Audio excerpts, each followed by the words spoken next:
welcome to Whiskey, Magic, and Destruction on the Games Tavern, where a bunch of us nerds get together and play some D&D.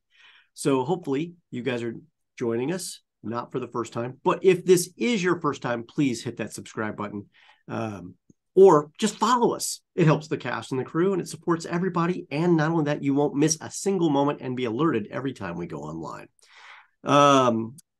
All shows are typically uploaded to YouTube within about 36 to 48 hours. If we're doing it right.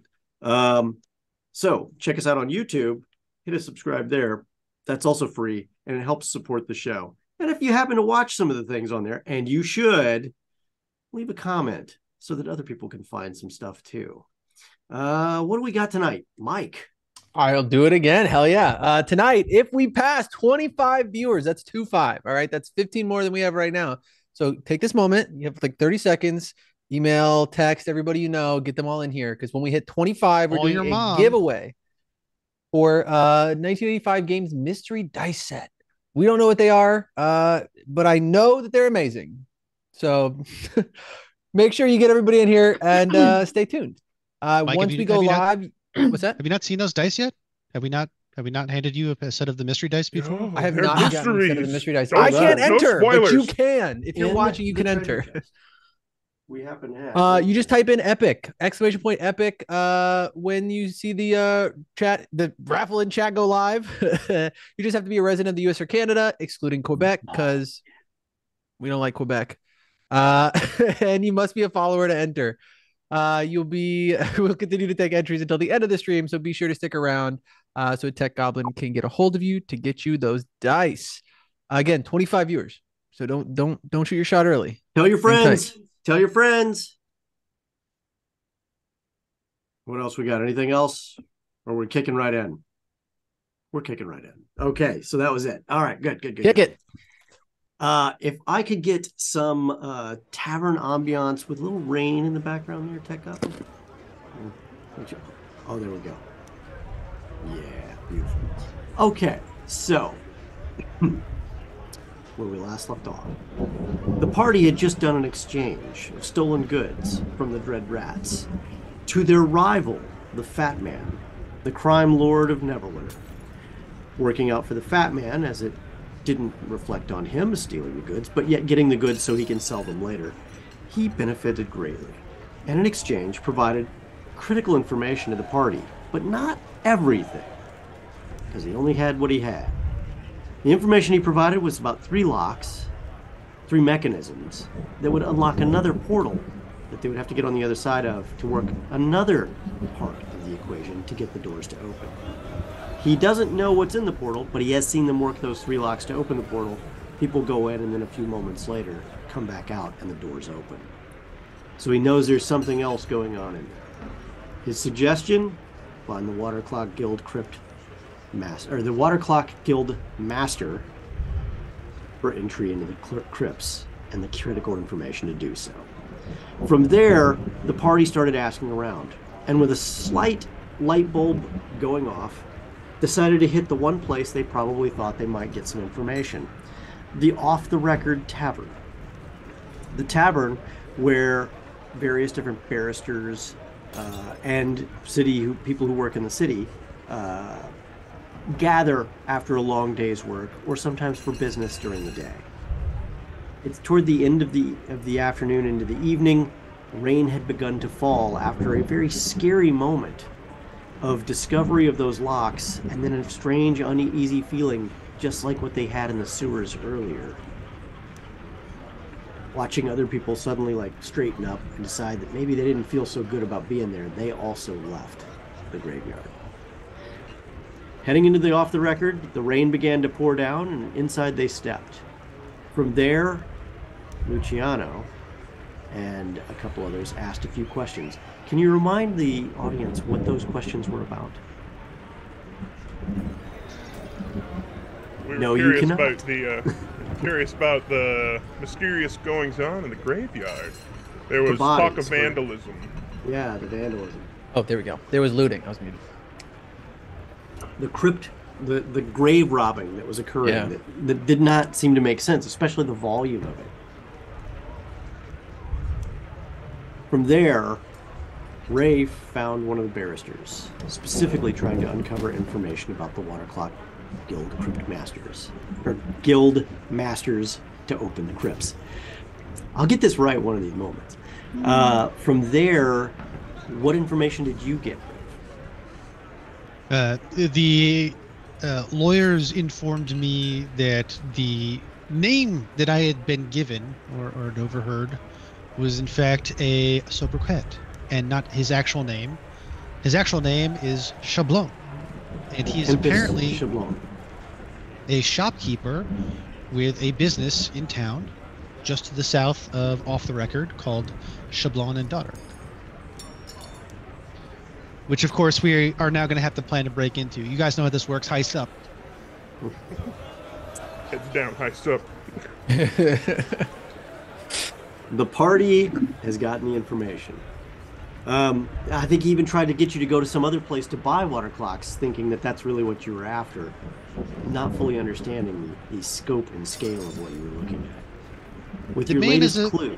He's a lawyer. He needs plausible deniability when they ask him about it later. To be fair, neither does Luciano. He doesn't really know what's going on. But he's happy, except for the part where he's wet. At this point, do you have any other questions for your respective people? Don't think so. I think, because we heard some dissettling news at the end there, and so we were all going to have a pint. I believe you bought them a pint. I did. I bought them a pint for not breaking Lucy's face. And they are drinking it happily. From here, do you guys come together to drink that pint at the bar? I'm going to finish mine at that table and then get another one when I meet up with the rest of them. Okay. But is there I mean, this is a tavern for talking business. Is there an empty booth or a private? Absolutely there is. Okay. Because it's raining, the place isn't, packed. But, it's still a busy time, but there are a couple empty booths. You can get one that's actually not too far from the door. Meet up and chat about what we've learned so far. So, leaning into the booth together, all of you sit down. I'm just presuming that you all order ales or other beverages. Maybe some pizzas. Okay. You sit down there. Salted dough that's been baked is delicious that you have with your ale. What else are you doing? What are you leaning in to discuss? All right. Hey. How do we get the information from this guy? I think probably we shouldn't do anything drastic because, getting into the Water Clock Guild is great and all, but they are so well connected that we will have a target on our back if we, mess with any of them too much. Yes. So I look at Lucy. I'm just like, send in our talking guy. Maybe do a little bit of magic and try to persuade or something. Oh, yeah. We're talking about the gentleman that wanted to hurt me. No. Oh, no. Sorry. We don't need to persuade him. I was gonna say, This Del Gladio. Delgadeo. That's how I wrote it down. Actually, Del Gladio is apparently Mr. Tempest Chablon. He owns a shop just south of here. Oh, great. We know where he is. Say, Let's go sweet talk. Did anyone else get a good look at the mechanism behind the shields? The clockwork type stuff? There's mechanism behind it? I thought we just had to push it. Yeah, No, we poured stuff in it. We poured some water in a funnel and then it moved, but I'm not sure. Okay. So, I mean, is that must just be like the arming mechanism of some kind? Maybe. It is the water clock guild. Perhaps the water was the trigger. Sure. Then I guess we'll just need to. Me and Turja sharing the all same three of them? thoughts. Isn't that great, Turja? Think alike. Yeah, You and me. completely alike. Yep. No difference between us at all. Oh, I'll drink to that. Lucy doesn't get any cheers. All right, Treasure, so Did Go you ahead. give yours a sniff? Mine smelled like lightning or ozone.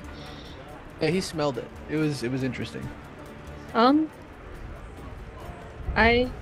It did a little, actually. Yeah.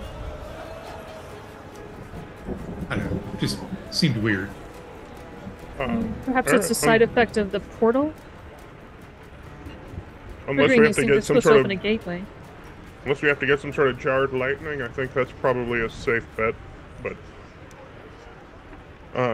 Immediately turned to Garlo and with my eyes like, what the fuck did he? Jarred lightning? Excuse me? I mean, yeah, if it's got to go fast, I mean, you could probably grease it up to make some sort of lightning grease, something like that. Storing that away for don't- later. Yeah. This is going to come back and haunt me as the DM, I can tell already. All right, so mechanism set.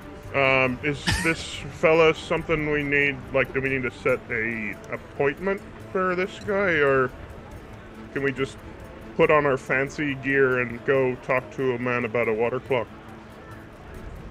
I think it would be better if we put on fancy gear that disguised our appearance so that our target can't describe us to any interested parties later.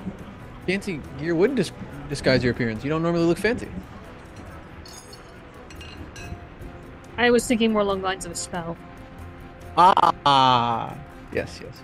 I continue to sip my drink. Especially for you, Mr. Blue Man. And I just immediately take on a fancier disguise, ruffles and billowing capes, and is good enough. Are you still blue? Oh yeah, 100%. No, you're gonna have to change a couple other things too. Not that we don't love you just as you are, just you're very, very memorable. Although, to be clear to the DM, though, have we seen more tieflings being in this city? There are way more tieflings in this city. Neverwinter is Oh, probably really? the second most tiefling-filled city in all of. Have some of them The city been was blue? invaded by devils, and many of them stayed. Really? Well, something happened here. Have some of them been blue? They are a variety of colors. Each one of Blue them is- ones are not something you see a lot of, but they are definitely around.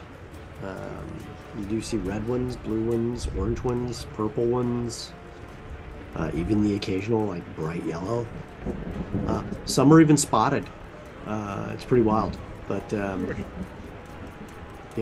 there's not so many of one particular color or so little of one particular color that he stands out amongst the tieflings.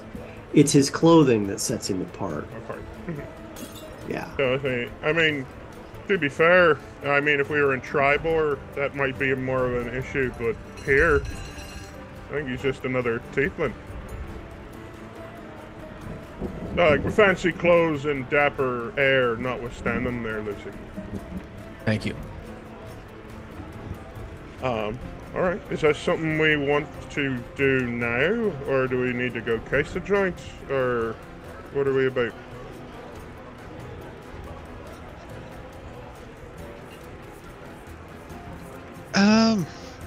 Well, the weather is actually pretty terrible. If we can get our hands on those disguises, we should probably go tonight. Sure. I mean, if you're doing it of an arcane nature, I mean, it's whenever you'd like. We can just kind of go, and Garlo changes his cloak to look like a footman, essentially, like a kind of like a hired guard. Okay. So, I mean, people need escorts around the city, of course. I have a disguise spell, but it only lasts an hour. I prefer not to use it before time. Okay. Should we go take a look at this place? Just see where it's at? See if it's got, turrets or something that bar entry? Find out who the neighbors are. See who the neighbors are, if they have scalable roofs, window vantage points.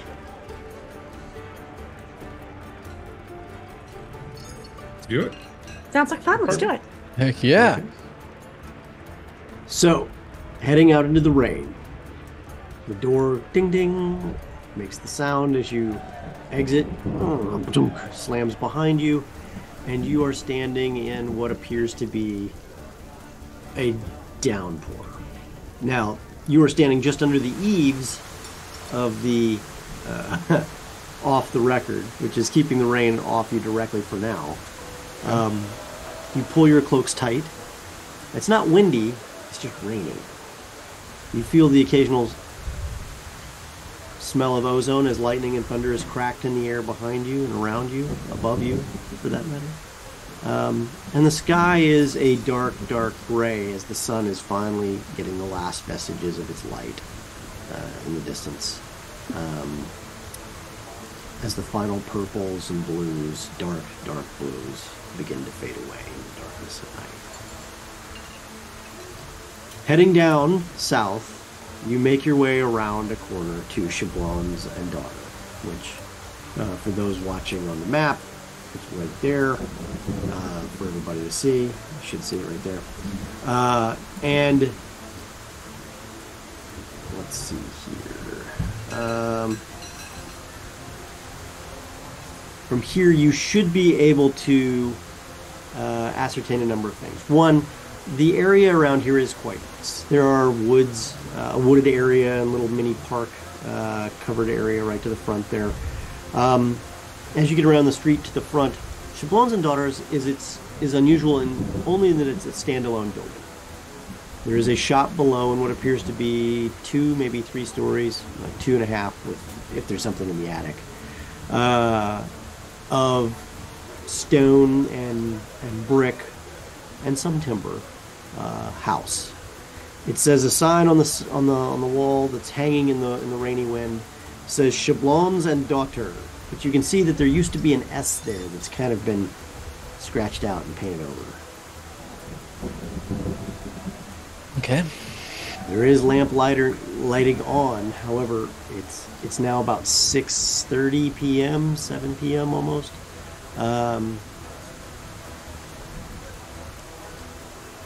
This place appears to be open, but it's definitely not busy from what you can see of the window. From within, you see a variety of very large and ornate clocks, as well as some smaller ones that are fantastic curiosities and treasures. The likes of which you've only read about in most cases. You've seen a few, but nothing quite like this.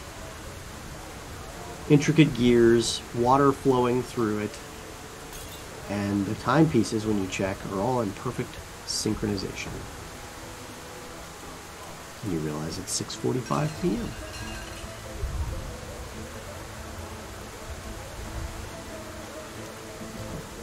Looking around, because you asked, you see that the buildings to the left and across this, there's a building to the left that is actually taller. It's a number of, it shares the same roof, but it's a number of different shops and living spaces above in that area. The building behind his, you still glance through the trees, it's only about a story taller. It's in a similar state, not quite as large as the building to the left. There is no building to the right because there's a street and another large building across the street. The street in front has a number of small market stalls in the front. This is apparently a little bit of a market area too. One of the reasons why he's probably as successful as he is he's in the area where people come for commerce. Rent's expensive. Well, looks like he owns the building, so he's not doing bad. So, The foot traffic. I was gonna say. yeah. From here, that's what you know. It's a brick building to the left that's about 2 stories taller, and the building behind is about 1 story taller. It's about 3 stories in total, plus roof. all of which have canted roofs. No flat roofs, no none of that. You can still get on the roof at some point if you wish to try to climb it. But you're going to have to go lateral or from behind. So, why don't we just go in and talk to the guy? I'm curious that if we try to get any information out, especially how tight-lipped the Water Clock Guild is, that he might let someone know if we try to be too overt about it. And I don't think he's willing to divulge without incentive, I guess. But I mean, we could just make introductions, and then do some stuff. Because we have to decide if we're going to do this with this cover here over the storm, or if we're planning to do this tomorrow, hoping for the weather to light up. Vale, can you make a wisdom check for me real quick? Yes, I can. Wisdom, like saving throw, or No, just a check.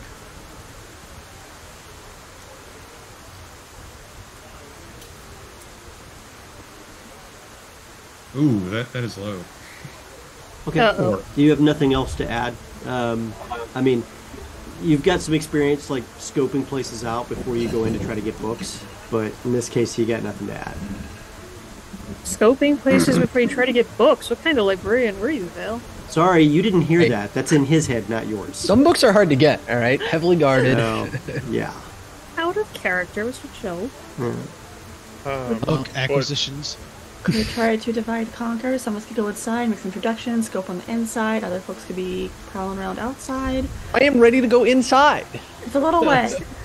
Raven's like, I'm ready. I don't want to be here anymore. It's wet. I cast a spell to disguise my appearance. I give myself blonde hair and green eyes and tan skin, and I say, I'll go with you.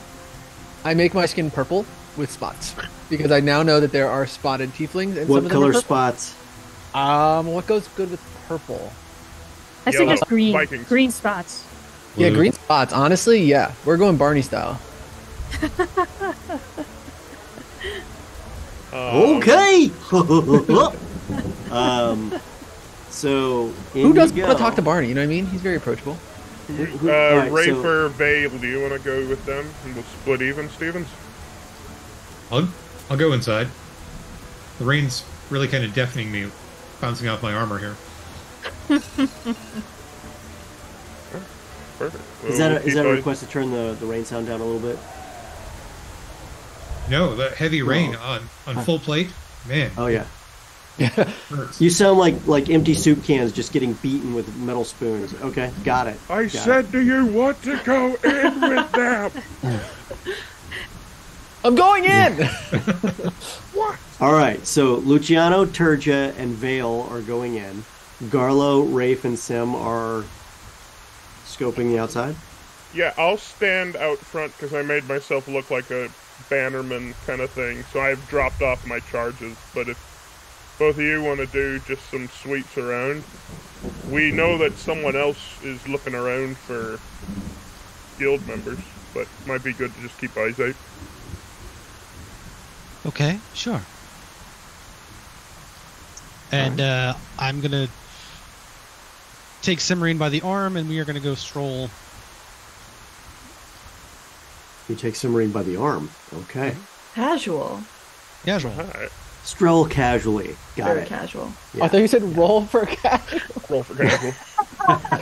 It's like, what? All right, so Vale, Luciano, and Turja step in, and it's ding ding, and you're greeted immediately by the humid and yet cool air on your warm, wet outfits. Vale, the great news about plate armor is it may be noisy, but at least it stops water for the most part. You're not squeaking because you take good care of your armor. Also good news. But the door closes behind you. You hear the rain and sound outside, but you smell dryness, a coziness in the air. What may be some incense burning somewhere. And of course, unusually, a hint of ozone in the air. And you can't tell if it's from the storms outside and the fact that you're now no longer in an area that's so wet the smells get dissipated, or if it has something to do with this shop itself. Surrounded on multiple sides by beautiful displays of various types and styles of water clocks. Flowing water, sometimes doing arches across various different accoutrements, sometimes swirling in vortexes in horizontal fashion, some of them in vertical fashion. Truly spectacular, not just to keep the time, but art pieces as well that are continually moving in perfect synchronization. Hey, hold on, I'll be with you in a moment. Linda. A gentleman comes around.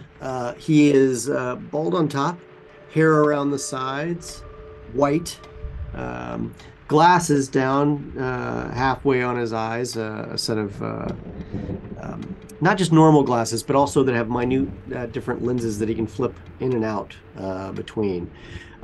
He has an apron made of leather. It is meticulously clean, very clean. Not a speck of dust on it. It is leather. It is brown. It is perfect. It fits him unbelievably. On his hands, he has fingerless gloves, and his hands appeared not to be rough, but to be very used to working meticulous details. Welcome. Are you here for a pickup, or are you just shopping? Or? Just shopping. I've heard that these are the best water clocks in town, so I had to come take a look.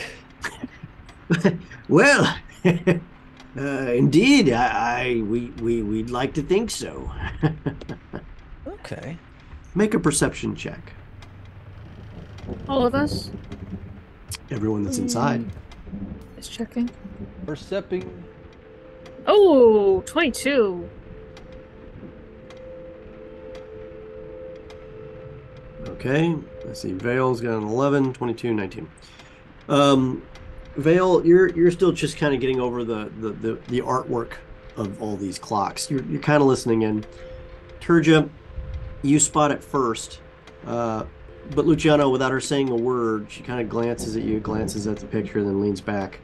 You see a picture of a portrait, if you will, that is obviously of this old man, and a woman that can only be explained as his wife, standing behind him as he's seated in the chair. And to both sides are two girls, one with shorter, close-cropped hair, and another with longer hair. And apparently, it looks like a family portrait. This a family shop, or you do all work here together?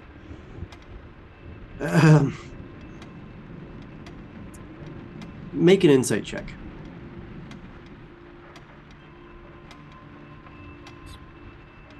$15. Luciano, only you pick this up. You can tell he kind of gives a pained look for a moment before he smiles and goes, "Yes, Sablon and daughter, we are a family business." I see. Fantastic. It's always nice to work with ones you love and ones you trust. So tell me more about these water clocks. I've never owned one myself. I don't know what all I need to look for in a good device, and I want a good one for my first one. So I want to Well, except no substitute. Exactly. Except for clocks made from the Water Clock Guild of Neverwinter. Anyone else is just trying. They don't know the secrets, the meticulousness, the detail that must be placed into each and every clock in order to maintain its perpetual accuracy for time. Even if it gets banged around and someone messes with it for a brief moment, it will reset automatically back to the correct time within just a few minutes. That is the beauty of a Neverwinter water clock. In addition to the beauty of the Neverwinter water clock. It is just as much a piece of art as a piece of meticulous mechanical and, dare I say, extra special primordial power. Primordial power. That's part of the secret. I look That to secret my. stays with us. I was good. Okay, because I don't know what that means as Lucy, and so I look to Vale, and I'm just like, "Do you know books?" He means magic. Ah, yes, indeed. He Well, kind of gives that's you a a- knowing look, Vale. Now, for what o'clocks of a higher level, obviously you're looking for something made by, someone of a more than just the average apprentice. Although apprentices in Neverwinter are highly skilled compared to most. Take this one, for example, and he walks up. What's your budget? Ooh. What's the highest end you have, and what's the lowest end? We'll see where I range in the Well, middle. the highest end we have is about 25,000 gold. And I do my best to be like, I could afford it. Like, oh, okay. The lowest end in here is about 50 gold. Okay, so let's talk lowest tier and work our way up. So like, let's start bottom of your barrel, obviously the top of everybody else's. You know what I mean? Well, you do know quality when you see it. Absolutely. Well, this one, for example, is a $50 one, and it's like a tiny one that you would like set on the mantelpiece, for example. Ooh, I like that actually. And as you can see, it's got a lovely series of mechanical gear matriculations, and all this articulated stuff with the hands. You see the hands are marking all the hours of the day, and you see this other set of hands that marks, at least the 10-day.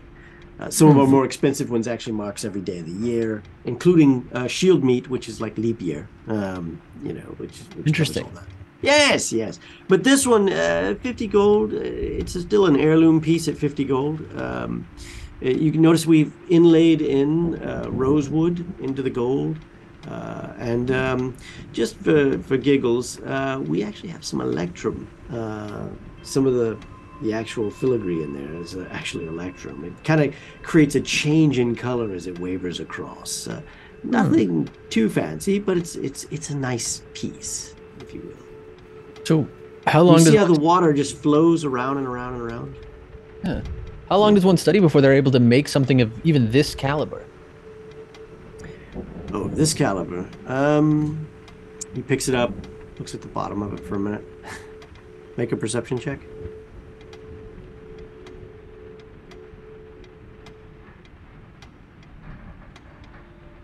You do notice the same winced look. Turja, you now pick up that this guy's got a really pained look on his face. Puts it down. At least 2 years, sometimes 3, to get started. To hit this level, unless they're gifted, maybe. That's guild training? Yes, oh yes. Oh. It's not just making gears work. There's understanding how to pluck the very weave itself to make this thing work. And Does it the is guild accurate as accept it is. applications, or is it recognized talent? How do you guys scout out the best of the best? A lot of folks are family oriented and they're passed down from family member to family member, but there are occasional guild members who take on apprentices. Well, I'm sold, and I'm just trying to leave the tension. I'm like, I'm sold. I will take this clock. Oh, you've picked a fine one. This was made by my daughter herself. Oh, really? Is she here? And I'm gonna immediately put my foot in my mouth there. No, Oh, I would have loved to. neither of my daughters are here. Oh, I thought you said one of them works with you. Well, she did. One daughter ran off with some knight errant. I'm still not entirely sure what's going on there. And the other one, was taken over the winter during the invasion. We still have no idea where she is. Or if she's even still alive. Terrible. Yeah. Yes, it is. Sorry to hear that. What invasion over the winter? I'm sorry, I don't want to distress you, but I wasn't aware that there had been an invasion in Neverwinter. Yeah, actually, you were aware of it because it was described as to why all the walls were getting repaired and all that other stuff. Sorry. Yeah, I mean, it's still a good question. She could pretend she doesn't know. Okay, yeah, well, you're not from here then. Well, this winter, something happened, and some creatures that were no longer alive, but not quite dead anymore either, by the hundreds, if not thousands, attacked the city, both from within and without. And my daughter, thinking she was protecting us, was snatched off the street and taken away. I'm so sorry. Well, Yes. so am I. That's neither here nor there. More importantly, this clock is 50 gold. I hope you understand how important this clock is. This is a Cheblon original. Which of the, and I'm trying to be tactful when I ask, but I'm just like curious which daughter was the one that created this clock. So what is the name of the crafter of this one? That would be Terminage. Hermitage. Well, it's a lovely clock, and I will make sure to treat it with the respect it deserves and make sure that it is well maintained. Well, it comes with our lifetime warranty. Should anything happen to it, outside of, destruction, just when I say anything happen to it, like any faults of workmanship in any way, shape, or form, for the rest of your life, you can bring it here, and we will repair it. And by life, I mean life of the product. Understood. Now, obviously, this doesn't cover things like, hacking at it with a sword or pounding on it with a hammer. But if at any point in time you feel this clock is not accurate, you bring it back here. We will take care of that. No charge. I appreciate it. Thank you so much. And I, take care. Make sure he gets his gold, and I wait for him to do whatever he needs to do to pack it up. Would you like this boxed? Oh yes, please, absolutely. Oh, well, With this weather. Takes it around to the front and begins boxing it. It takes a little bit of time. While that's happening, we then link up with Vale, Rafe, and Sim. The rain is pouring down on you. What is Rafe and Sim doing? I was about to say, how did Vale get out here? I'm sorry. I'm sorry, not Garlo. I mean Garlo. Sorry, that's why you pointed Garlo. He's got them. Sorry. He's got them spider. Garlo, Rafe, and over. Sim. Vale's inside, still dealing with the clocks and such. Trying not to be a bull in a clock shop. Do you see any rooftops that look good from here? Well, I definitely trying to see not just rooftops, but like where's gonna be the best place to climb up in the future. As we recently had a roof adventure that was not so fun. I'm very curious about not falling from roofs. So none of these roofs come with OSHA safety requirements. Sure. That wizard OSHA, who makes sure that everything is safe wherever he goes, has not been here. Okay. And it's raining. However, the rooftops here are of a sturdy shingle that you've stepped on before. It gives good traction even in water, should the need arise. The building to the left gives you the best vantage point and is probably the closest in proximity to leap down from. However, getting back up is a little bit of a challenge. Unless you have rope or some other fixture, you're probably not going to be able to leap up to the other roof. Gotcha. The one from behind you can also leap down from. It's just a little more of a challenge. But nonetheless, they all have good vantage points at the top of the roof of the other one. Glancing around from the front angle, you notice there's a couple dormers on the rooftop. There is a light in one of them that's on at the front. You don't know if there's any at the back because you haven't walked through that alleyway yet. Mm-hmm. Furlough, standing in front.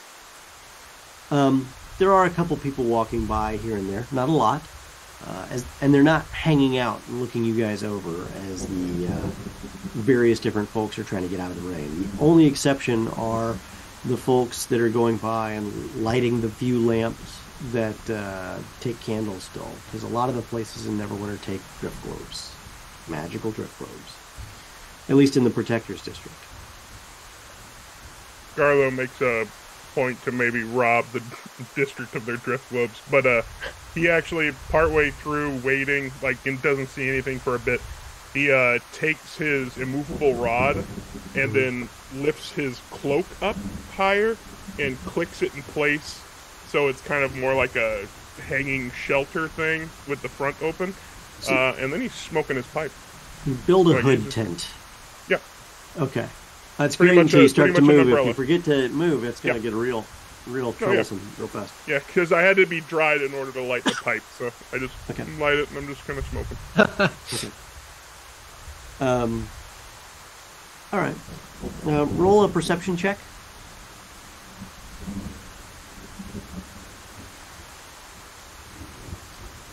Uh, 21.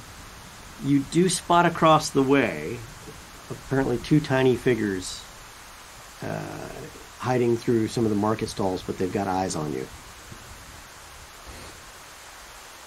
Can I make anything out about them? Like, are they... They're like, about as small? tall as you at best. Maybe Okay. a little shorter. Do they look... I'm familiar with the things that go bump in the sewers and whatnot. Do they look as though they dwell in sewer, maybe? There are no drooling fanged maws appearing Okay. at you. It's just like, they're kind of just sitting there. Very still. When lightning flashes, you see two tiny little hooded figures. Their faces bright. Obviously no one's, no giant like Jawas or fanged maws or anything with daggers pointed at you. Looks kind of like kids. I make a mental note of where they're at, and then, like, when... Real monsters. the true monster. Then when Rafe and Sin come back around, I greet them like they're kind of friends, and I wave to them and start like a fake chat, and I'm just like, over there beyond that second stall selling the little wrist things, there's a couple of people. Don't look both at the same time. What are you doing?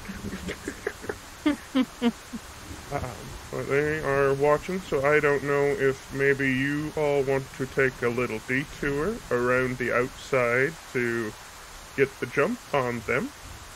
What if they're friends? What if we just go say hi? Maybe, but maybe say hi from surprise. That way they can't get away. I guess everyone does like surprises. Everyone loves surprises. Hi, surprise! I can just see this now. This is a beautiful thing. Surprise with a knife. What? No. Saying that. Yeah, that song. But then, yeah, so I just, like, nod to both of them, and, like, if you guys want to go for that, or I can go if you want to stay. I feel like it's creating a lot of fight in the middle of the street that maybe doesn't need to happen, but it would be a fight in the middle of the street, so, It doesn't need to be a fight. I mean, maybe they are friends. But I'd be curious to get a better look at what they are, or who they are. Okay. Still probably unarmed. Just gonna go, like, bravely forth. Probably missing the subtle message, though, at this point. So you guys walk along. You're probably going to go lateral and circle around. Is that your goal? Sure, yeah. Okay. So you guys walk along down the street, out of view. Garlo, they haven't moved. They still have their eyes on you. Yep, I'm looking. I'm just the occasional, like, side-eyeing, but I'm just lighting, just smoking. Okay.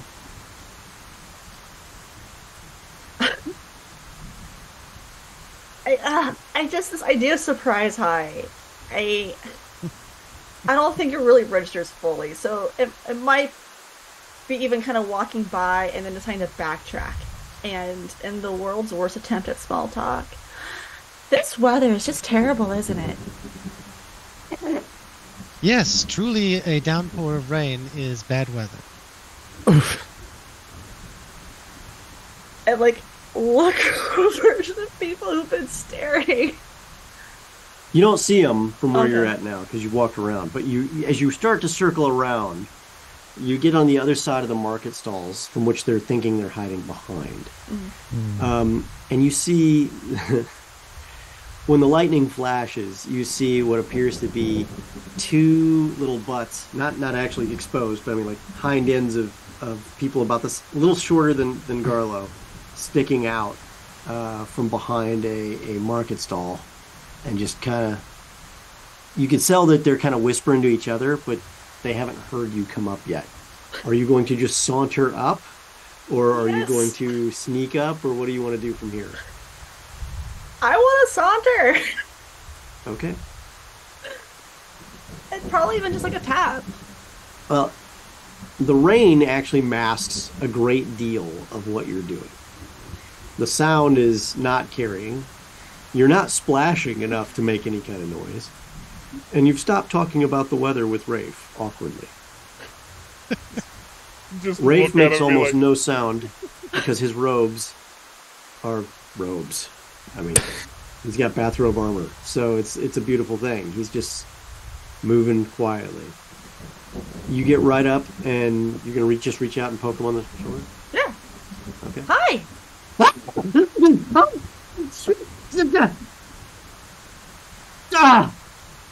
And you see what appears to be maybe a 12-year-old boy Oh. and a 10-year-old girl. You look so scared. You're okay. Calm down. Take a breath. You're fine. Cold and raining.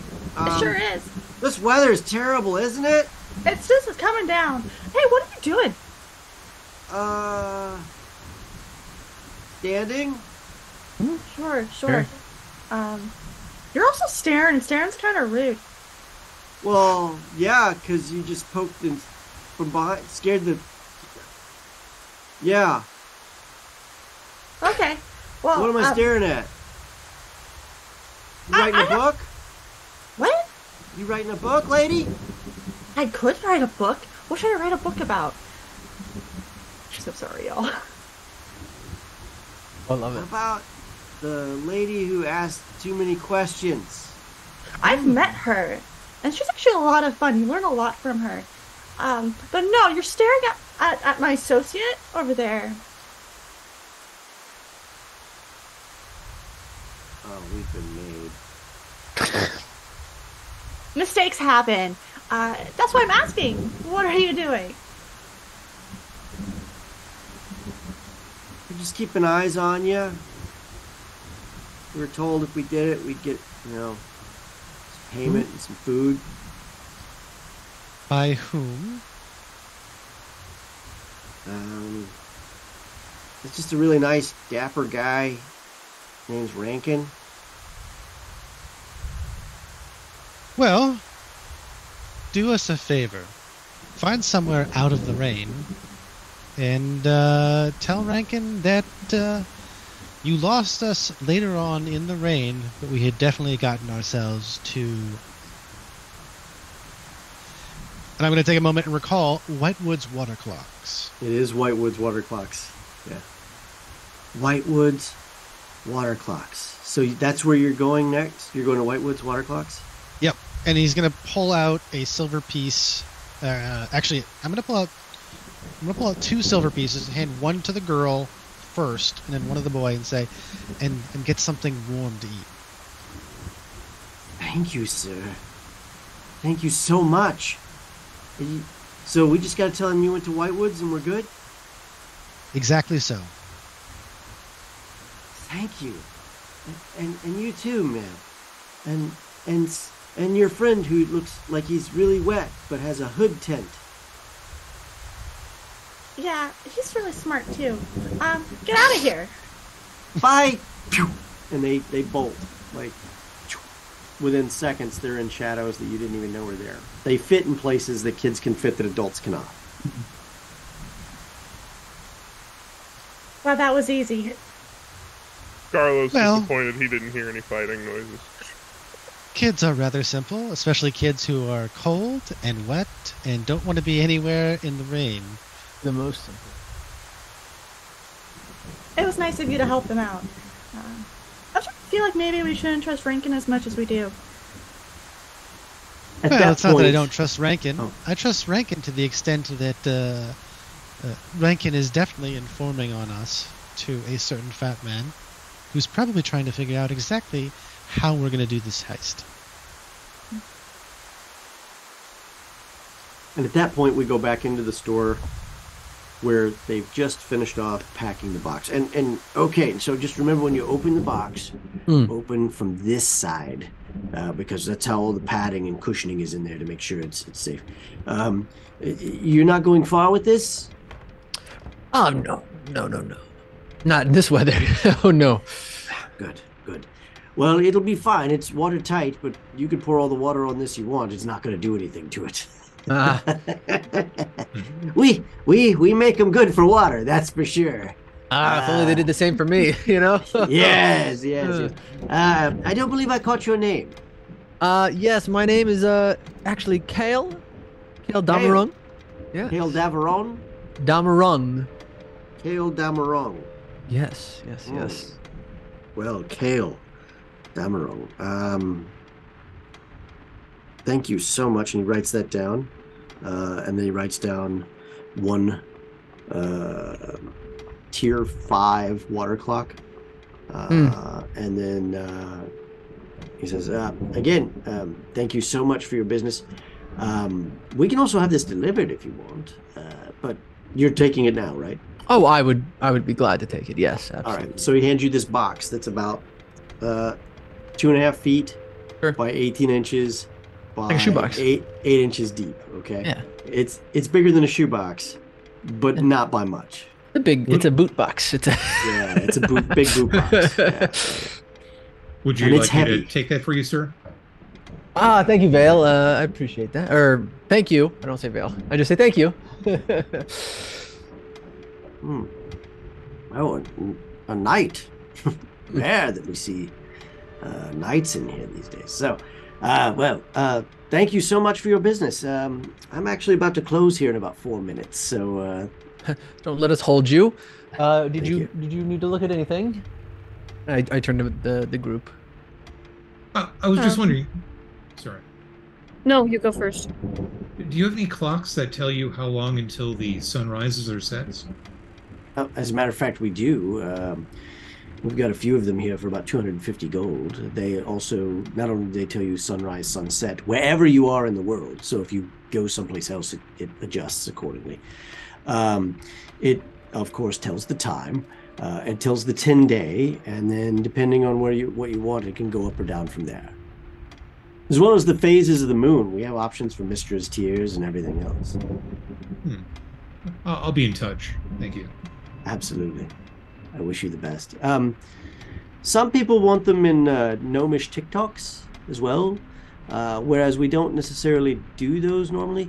We have had some small pocket watch size ones if you need them.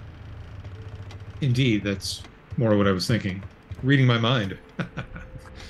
Well, you seem like a dapper gentleman, but you don't seem like the type of gentleman who's running around with water clocks. And a lot of people who ask about the sunrise, sunset thing, well, they're on the road a lot, so. Before we leave, can I look around and see like if there's any likely place that he's keeping relevant papers that would tell us what we want to know, or like a place to easily break in? So getting a lay of this very good question. I'm glad you asked that. I figured that's what I was doing while I was talking. Yeah, so you get a good look at the shop. I mean, obviously you're in the front part of the shop that has a massive amount of inventory, and you get the feeling this shop is like there's not more in the back except for whatever he's building, right? That's the inventory. At the back, you do notice there's a couple different things. One, there's a curtained off area that's obviously where his workshop is. And there's probably things back there that you can't really get a good look at. There are some, but you do see enough in there to see some workbenches and stuff like that. But before you get to that curtained off area, he had to walk around a counter area in front of that curtained off area. And that counter area is not a display counter, except for the very top on one side where it has like pocket watches and smaller things. But instead, it's an area that obviously is like an area where he does the writing. There's another area to the side where there's a desk and a whole bunch of drawers. If you look behind the counter, you get the feeling there's either open spaces with shelves or more drawers. Documents and such, you're not seeing any roll-top desks per se, but that doesn't mean that there aren't some somewhere else in this building. Okay. And even so, something like what you're looking for is probably in a safe, if it's not only in his head. Well, I wish you the best of luck. Try to stay as dry as you can out there. Oh, you apparently, and he's walking to the door to let you out and lock up behind you. Apparently, your man-at-arms is quite the pointy-haired person. I mean, look at the size of that hood on such a little body. I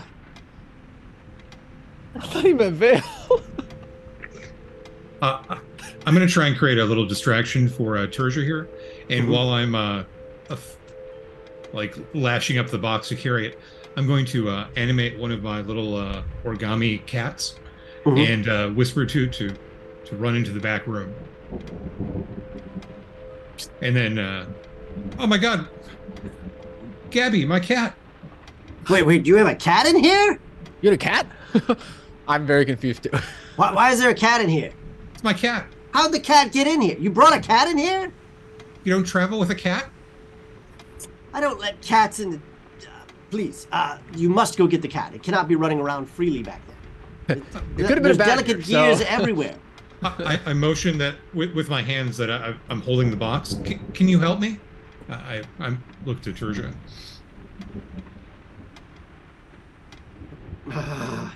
He appears to be frustrated. And Tertia, are you going back to go look for the cat? Luciano, what are you doing? Gabby. Hey, I'm just sitting here trying to make things more confusing. Okay. Hey, I know you told me not to bring the cat with, but I'm sorry. Hey, I understand it's hard to part with, but next time be a little more thoughtful of other people's businesses. And I give him like Besides, why would you even want to bring a cat out in this sort of rain? Exactly. Damn thing's probably already messing up the gears. We got to get back there. And proceeds to take you both back there. Please, whatever you do, don't touch the water clocks that are in pieces. Each piece is meticulously measured and fitted. I don't need anything moved, whatever you do. Where's that cat? What does it look like? Was it white? Purple? Green? Red? Did it have wings? Green. Kind of tannish? Tannish. Like what kind of tan? Like leather? Parchment? Like parchment. Okay. And he starts stepping back in. Can I get some mischief music? Ooh. From here, we flash to the party outside. Rain is pouring down on your head. We were in a position to see them start to exit, but then turn around and go back in, correct? That is correct. Okay. I think they're distracting him. We should probably get up on those roofs now. Okay. Okay. So they were going to walk across the road, hand in hand, and slip behind Siobhan's building. Okay. To try and get up on the nearby roof. Are you getting on the one that's to the left of the building or the one that's behind the building? Behind? Yeah, I think the one behind is the one that made the most sense. Okay, that's the harder one. Oh. To leap to, but you can do. To leap to or from? From to their building. Okay. But by walking back there and starting to climb there, I need you guys both to make an athletics check or acrobatics if you are proficient in it. Oh, no, neither.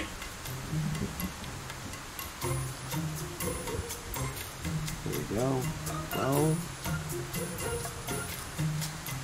And Cimarine, you managed to get really good handholds, even in the rain, as a good ranger should. And after falling, you are really death gripping that building anyway the whole way up. Rafe is having a devil of a time with the slipperiness of these bricks.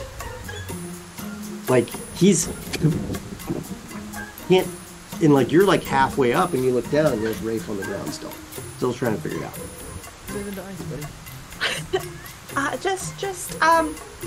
Trying to describe where to grab. Probably washed out by the rain, but at least trying to help. What's Garlo doing while we're... That's what I'm about to go to next, so... Alright, Garlo, you're standing there.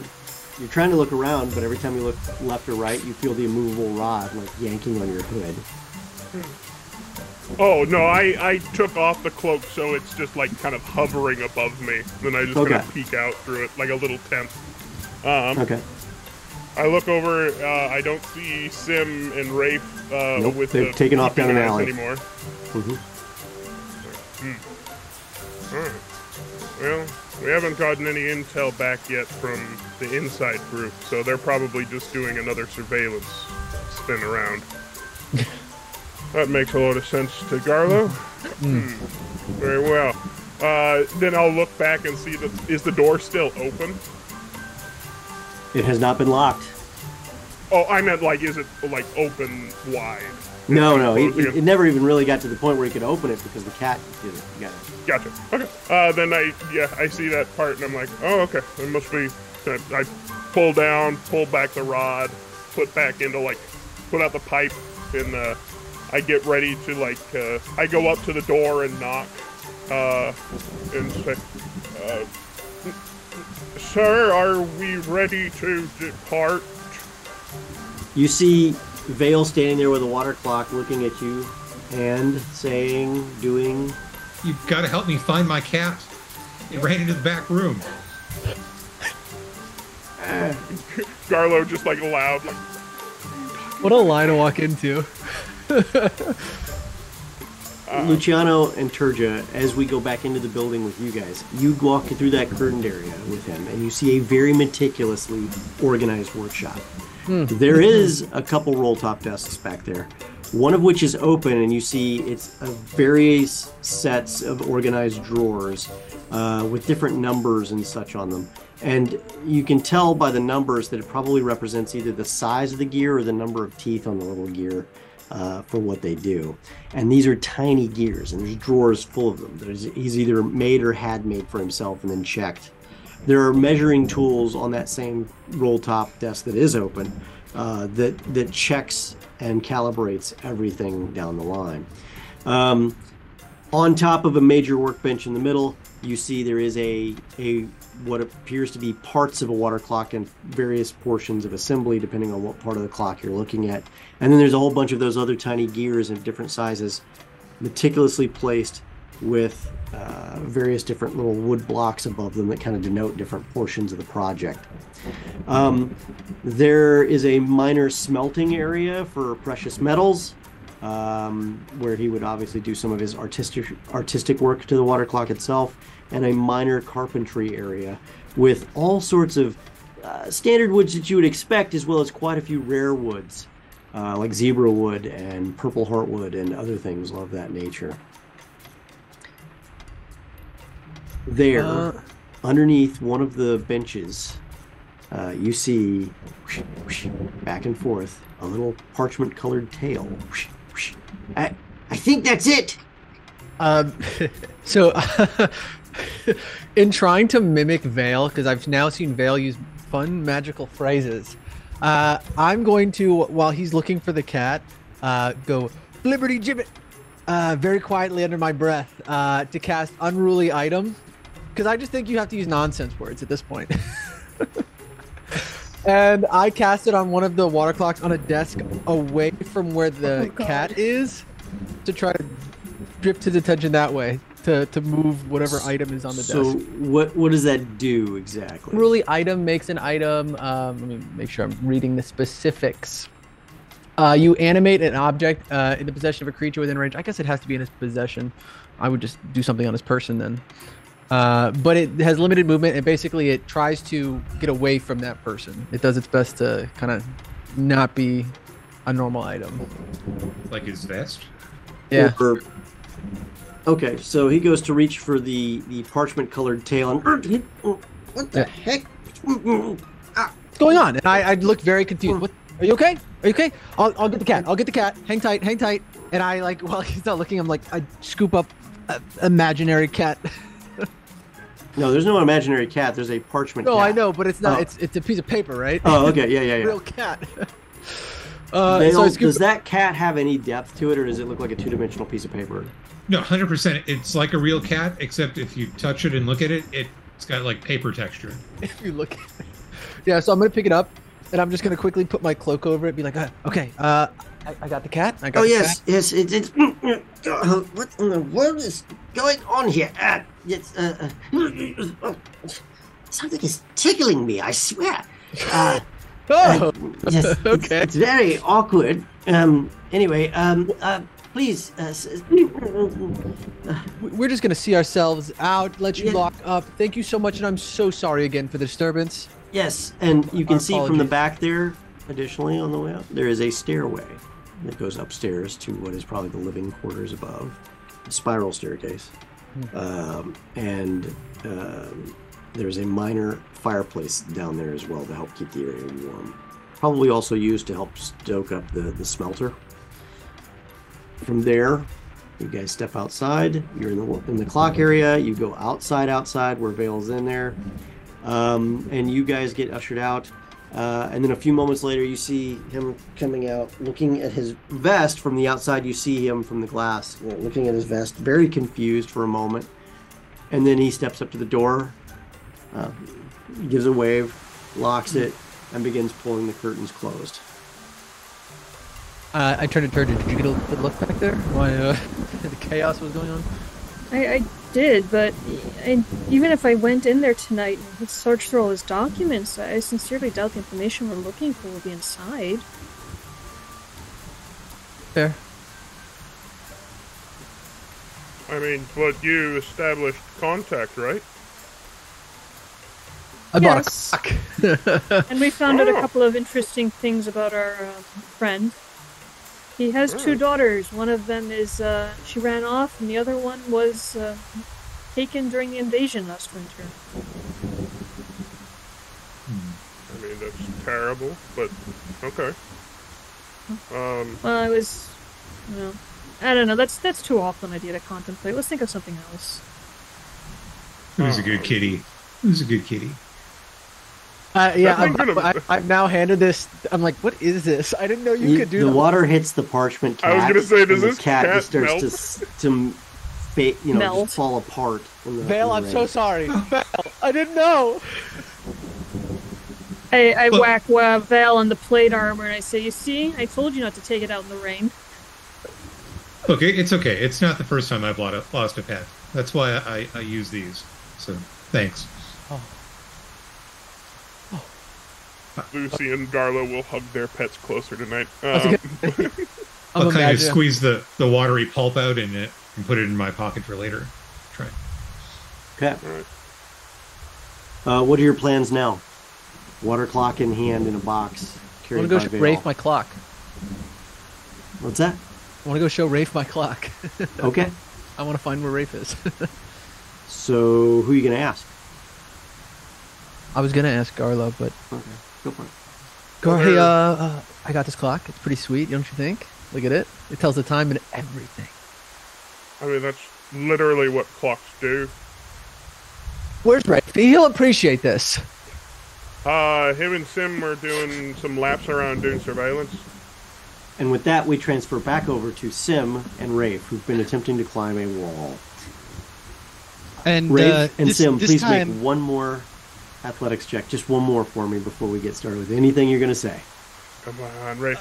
Come on. I'm Rafe. actually going to use my advantage because I have use your I have inspiration? my inspiration to roll Okay. with advantage. Oh God, yes, please. Sim. Let me You Hard. fall. And because Rafe had advantage, he catches you. Oh, look at that. Aww. I thought it was one of those like help up, but like she gets pulled down sort of things. They were holding hands the entire time. No. It's slippery. Be careful. We could try again, but I really don't think this is the wisest choice of action at the moment. You're saying this the whole time that he's just holding you like Yeah, this. why would I Just- move it anywhere is- else at this point? Maybe you're right. Maybe we should get down. Alright. I guess, like, how's the fall then? Maybe I'm not envisioning this correctly. Well, just that he was still on the ground, I dropped, right? If we're not, like, 10 on the feet. building. 10 feet. Perfect. Cool. Yeah. Quick pat. Alright, down. You put her down. Perfect. Alright, let's go find our friends. Hopefully they didn't make too much trouble in there. Grab hand and usher forth. Okay. So from there, you guys step back around front, and while they're arguing about like where you are, or not arguing, but discussing like where you are, you guys come strolling back around as if you were doing what you were doing the whole time, which is just having a relaxing walk. Of course. And Luciano, you look to your left, and there they are, walking towards you. They're about 4 feet away, and boom, they're right on top of all of you. Let's see what you got. For now, let's go back to Western Mercantile Diversified, and we don't want to hang around here. It'll be too conspicuous, especially in this rain. Is there are there cabs in this town? There are. Coaches? There are none up and down this particular street right now. I'm sure if you go back around to another street, you can catch one. There are carts that go around and stuff like that. Bigger cab. So you guys pile into a carriage. You pay, the 5 silver the 6 silver for all of you, and you guys get a nice ride, at least covered. Some of you are wetter than others, and you make your way back to West Mercantile Diversified, where you're dropped off at the front with your box of things. Yeah. You I was step gonna out. say carriage. I want to give that to Rafe. Be like, hey Rafe, look what I got. Boom, and I just like plop it right in his lap, and I'm just like waiting for like yeah. Okay. Look what I got. Look at that. Okay. The cat with the dead animal. Yeah. This is a very nice box, Luciano. Oh, you gotta open it. It's inside. Oh, okay. I know, common mistake. It's The box. Don't open it now. Let's wait until we're back home. Well, I figured Rafe Sure. could keep it in his bag.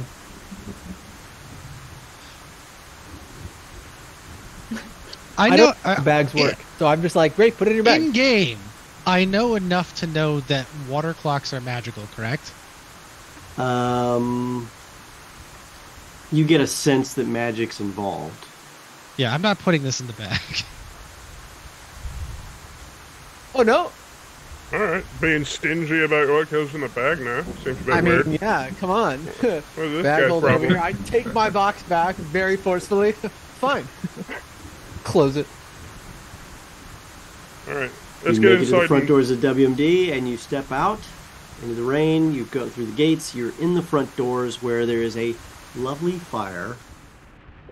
Greets you in the front hall. From the kitchen doors, you see Gherkin come out. Oh, how'd everything go? We're wet. I Carlo is see. shaking like an animal, just like. Well, We know what we need is, but we don't have it yet. Well, okay. Well, there's a fireplace in every room if you need to dry your things. If you need any laundry, I can do it tonight, but please hurry up with it. I just got word from the Home Office. Some guy showed up saying you were asking him to show up for looking for work. Well, Did he some give guy his is name? very unspecific, Gherkin. Well, he He said he was from Tribor. He worked at a fancy restaurant. He said y'all sent him Terry? down. And immediately, just like, yes! What was his name? Terry? Terry. Yep, that was the name. Terry was it. Terry. Terry is very good people. Very good, very dependable man. He would Definitely, make coffee if I asked. Well, I mean- he's been hired, and he's coming up here to work out of this office. Thank God. Well, that's excellent news for Terry. And for us, I think. Well, he's going to be following you guys around. That's his role, is to help you with logistics in the background. Yeah, all that stuff. So he'll be my assistant while I'm here, and then we'll see what happens from there. That's perfect. Yeah. The boss also asked that you not do that again. It was very awkward, but very interesting nonetheless. Should we send Definitely our new won't, hire like- somewhere else? Yeah. You should talk to him before you offer employment to people, is what he said. Again, I say, of course we will, and I again have my fingers crossed behind my back. Right. He wasn't mad, but he wasn't. What's the word I'm looking for? Happy. Okay. Yeah. Yeah.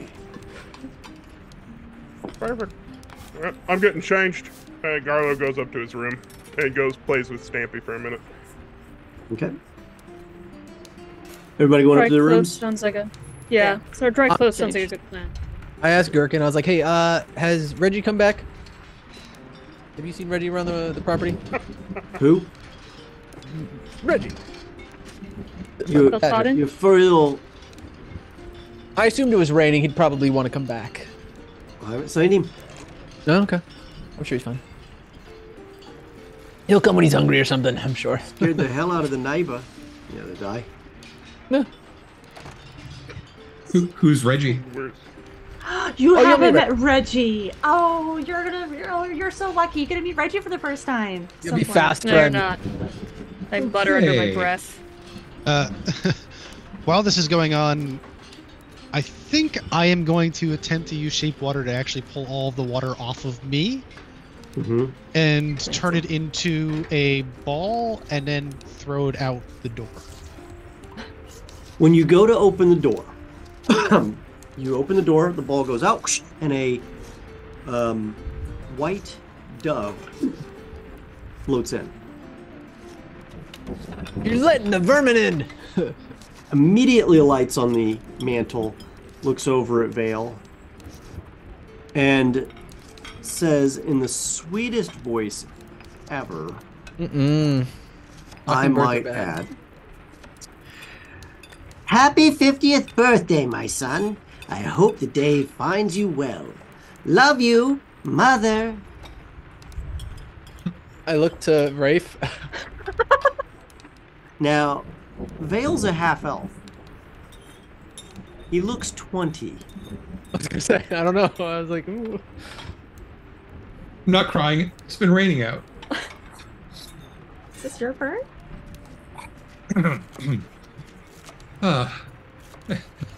That's my mom, Clarice. We share The a birthday. bird's your mom? What? At that point, the bird just starts twitting for a little bit, and then flits up to a high corner in the room and just sits for a bit. It's cause for celebration! I'll make a cake and I run into the kitchen. Wherever I am in the Oh, world. fuck. That guy can't even make coffee, and he's going to try making a cake. I gotta God. stop before he burns the kitchen down. And he What's bolts into the coffee, kitchen Gherkin? after you. I'm sorry. Maztecan bean juice.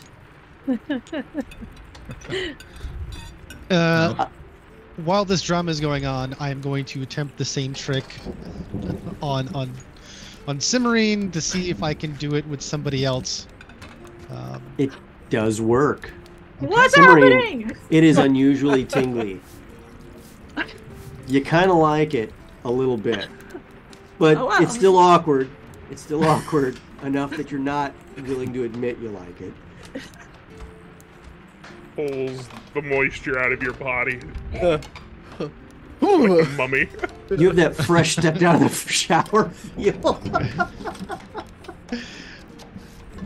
We have to do everybody now. Do Garlo next. Oh, okay, sure. Garlo, hold still. This Oh, is Garlo's upstairs. He comes back down in a normal person size shirt, so it looks like he's just like little kid in pajamas. Like, are we doing anything else tonight, or is it like cool to just dress down tonight? I think we're just gonna talk about a plan. So yeah, be cozy, man. Hell yeah. really feels- Holding Stampy. It really feels more like dressed up Garlo, but okay. I mean, it's one of the silk shirts, a little tight in the chest, but I mean, it's pretty comfy.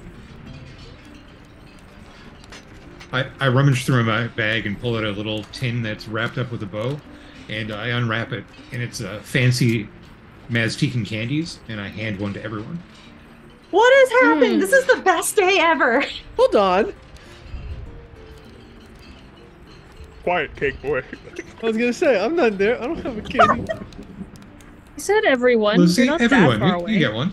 Luciano, You just hear a lot of stomped banging and in the you kitchen jumped while in I and you hit attempt the to figure out- cabinets and you're like grabbing at stuff and you hear the door close behind you.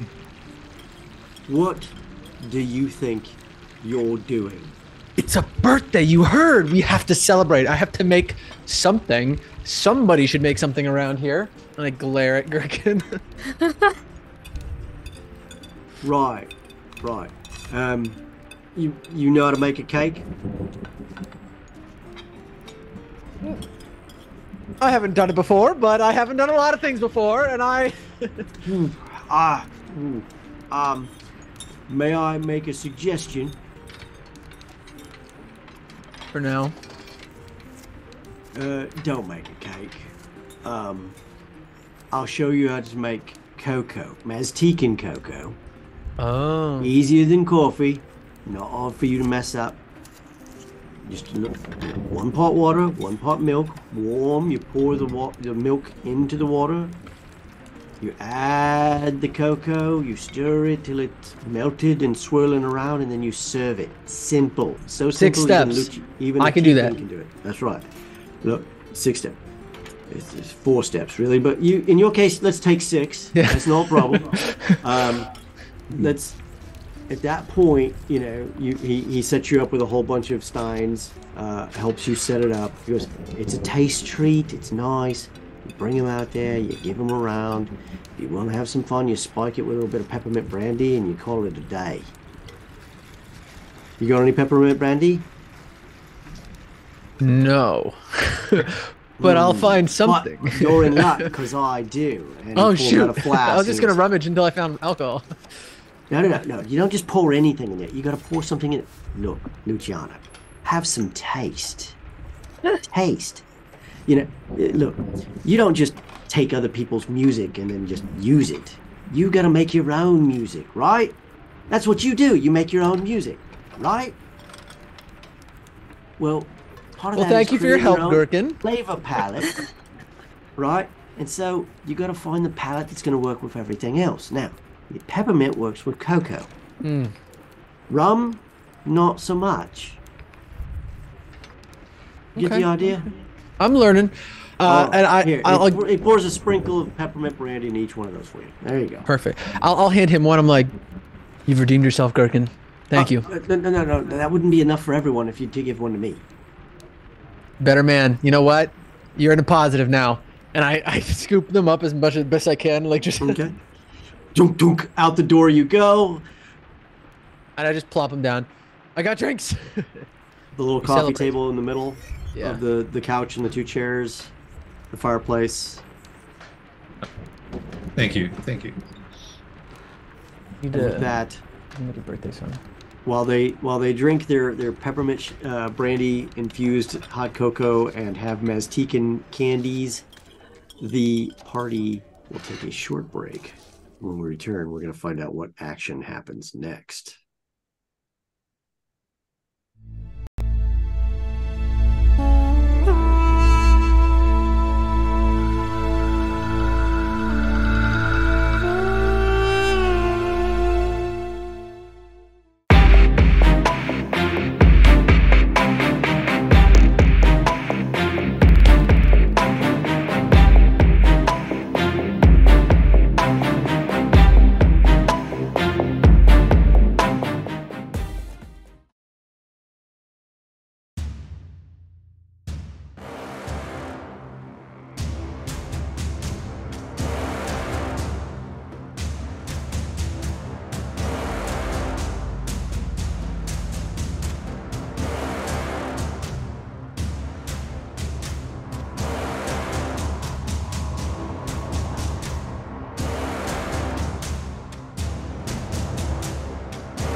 And welcome back to Whiskey, Magic, and Destruction.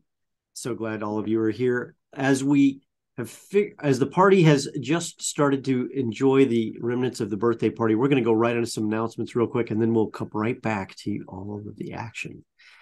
Josh, kick us off. Remember, if you have Amazon Prime, you also get a free Prime Gaming subscription. So show your support to the show, cast, and crew, and hit that link in chat. Prime Gaming subscribers get access to sub-only emotes and to a special subscriber-only channel on the TGT Discord. Streamloots is live at the Games Tavern. You can check out the link in chat to get your Games Tavern card packs. These cards can be utilized to help out the Game Master, because that's what you all want to do. However, some of those cards can actually be used to help out the cast. Which just actually helped you out today, too. Yeah. So there are a lot of interesting and fun cards, and then there are a lot of cards that are just covered in cute animals. So, I mean, win. All right. Cute animals. I can win. I can relate to that. And Mike, tell us about our lead sponsor tonight. I'm going to divert it over. Oh, yeah, I'm going to steal it. I want to steal it. Oh, you're stealing it. Oh, okay. Sim's got it today. Time. All right, Alex, go for it. I stole from Alex, so it's only fair. A humongous thank you to Shard Tabletop for sponsoring this show. Go to the link in chat to check it out yourself. Shard is an amazing resource, and we've been using it for, almost a year now. That's kind of crazy to think about. And at least for myself, it was my first time experiencing Shard, and we've had such a good time with it. So Shard Tabletop is the place to play your 5th edition games. You can access rules, adventures, and other supplements. It also provides digital tools like Character Builder and digital character sheets, as well as all sorts of other things and shenanigans for your game. We think so highly of it that it is the official virtual tabletop of the Shard of the Games Tavern. And to make this even better, just go to Shard Tabletop link in chat and use the promo code TGT Shard20 to save 20% on all subscriptions. What was that number again? 20% whole percent. 20%. Oh, I love me some 20% off of anything, actually. So that's awesome. Okay, now back to the action. Let's do it. You guys are gathered around. You're half sipped through your hot cocoa, and Maztecan taste treat was what? How does a Maztecan candy taste? Is it like Werther's original, or what are we talking about here? It's a little sweet to start, but then there's a low heat that builds in the back of your throat. Nice, spicy sweet. It's like a candied jalapeno. Yes. Okay. Garlo coughs, drinks his, and then reaches for Lucy's hot cocoa. Reed, quick out of character note. Remind me to get you some Barrow Mango. You're gonna love it or hate it. Sure. One way or the other. Twist my arm. Oh, dude. Next time we get together. Yeah, let's do that. Let's do that. Okay, so what are you guys gonna discuss about your next action? Time is of the essence. So, there are 2 basic ways we can go about this. We can break in and look at the documents and hope he's written it down somewhere, or we can get him to actually tell us somehow. Somehow like violence, or somehow like bribery? I was thinking more along the lines of bribery. I prefer not to whack random people if I can possibly avoid it. Interesting school of thought. You have a really nice workshop. Be a shame if something happened to it. I want to get back to the whacking non-random people thing later, Terja. Instead, I think we should try and see if we can't find out what he knows while avoiding direct contact with him. At least again. Alright, so you want to, sneak around, or you want to, kidnap him? What are you thinking? Let's save the kidnapping idea until we determine that we can't find what we need simply by breaking into his residence and seeing if he keeps any notes. Alright. Because then if it doesn't have anything, then we can always, Lucy, I know you bought that nice new clock, but I could, break it, or we could say that it's broken, and then we'd have a reason to go back to it. What? You're gonna break my clock? I'm just a little, maybe. It looks real nice. But then we'd have a reason to go in, and then Lucy, you can do that voodoo that you do, and do that one little suggestion thing. Yeah, Lucy, can you if you cast that spell on him, will he tell you what we want him to know? What we want to know? You mean my charm? I know it is like a spell, isn't it? No, Yeah. no, it's a spell. Oh. Okay. Garlo's hyping up from the side. I do Garlo's tomato potato. Tomato potato. Alright, so great. We do that. Do we think probably just a couple people, or are we all gonna try to break into a building tonight? Oh, no, not all of us. Dear God, no. I knock my helmet off the table and it clatters on the floor and I pick it up. I'll go with you, Terja. Dong, dong, dong, dong. I look pointedly at the helmet and I say, I'm not sure you're the best choice for a quiet endeavor, Vel. Not that I dislike you, but... But what happens when you get knocked out again? Sure, he's a little one I really won't strong get to knocked carry out you. again. Oh. Don't worry, Vale. She'll come around. Alright. I was perfect. thinking perhaps Wraith could come with me. Well, I was curious Okay. if Rafe wanted to go and check out the graveyards. They were saying, the folks at the bar were saying that they're having a lot of, the disappearing bodies have all the, holy folk in an uproar, trying to figure out what the hell's going on. I can go with you, Garlo. I've read up on this religious thing. Sure. If you want. I mean, Rafe, you already have an in with them, don't you? We already have any good words with them. I already spoke with some of the brothers, yes. Probably the best And I'll choice. turn and look at Terja and go, maybe a ladies' night? I look at Cimmerian with this... I'm trying very hard to keep the horrified idea off my face. Not that Cimmerian's a lovely person, but...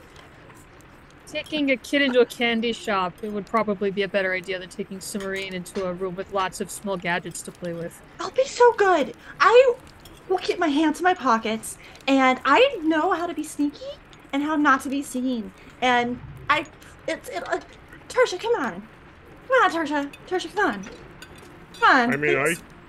I could also If come you with if promise you to need do extra everything I say. That's a lot of trust. Way to recognize it. Terja, define the... Sim takes everything literally for a reason. It's a Define the very, terms very, very, more very big clearly. statement for Sim. Yeah. On Fine. this adventure, in his building, she will do all of the things that you tell her to do that are related to not getting caught. How does that work for you? That are also in my best interest. That are in everyone's best interest, yes. I need Sim to be a lawyer. Do you need any extra hands involved here? Because I could come with. I mean, I can get up high pretty quick with the rod and everything. No. Good point. Crap, because And we saw what he's- he did at the thing. Oh, no, you didn't. He did this really cool parkour thing, though. Yeah. Pretty cool. I think 2 is as much as we can. I think more than that would be taking too much risk. We need to be quiet. All right. And I'll stay here and drink. All right. That was an option? Come on, Lucy. We would go to a graveyard in the dark in a thunderstorm. Why? That sounds great. But also. All right. So we're gonna go and do that. Fine. I look at because Garlo's still in his pajamas, so he needs to go change. But I look and go up to Terja. I say, be careful and be safe and keep an eye out for Sim. And I am going to hand you my immovable rod. I look at it surprised and I say, this will be very handy, thank you. I was thinking of asking, but I didn't think you'd be willing to let us borrow it. Of course. Anything for a friend. It's, I think it'll come in more handy with you, because I don't think we need to hold anything back where we're going, so. Right. Thank you, Garlo. Garlo runs upstairs, full toddler, trips on his robe as we're running up the steps, but then goes and changes into, I guess, not his dirtiest gear, but his regular stuff because we're going to a graveyard.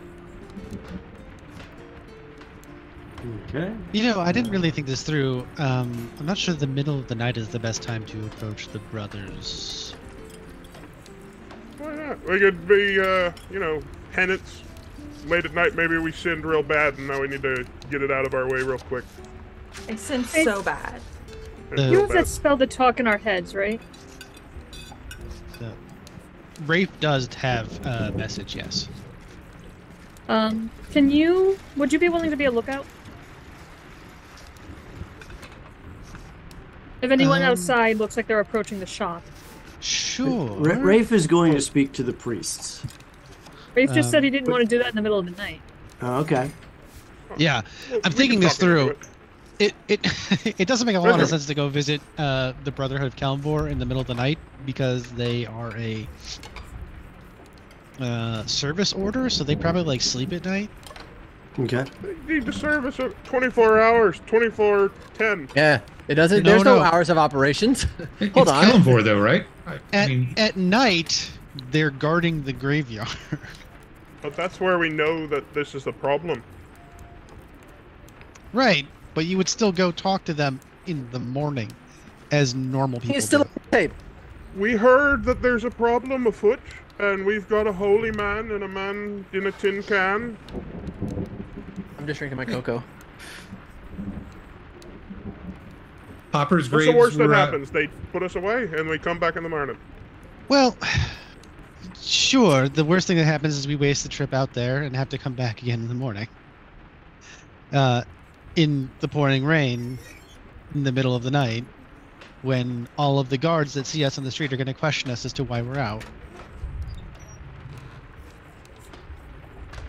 Waiting for you to say a negative here.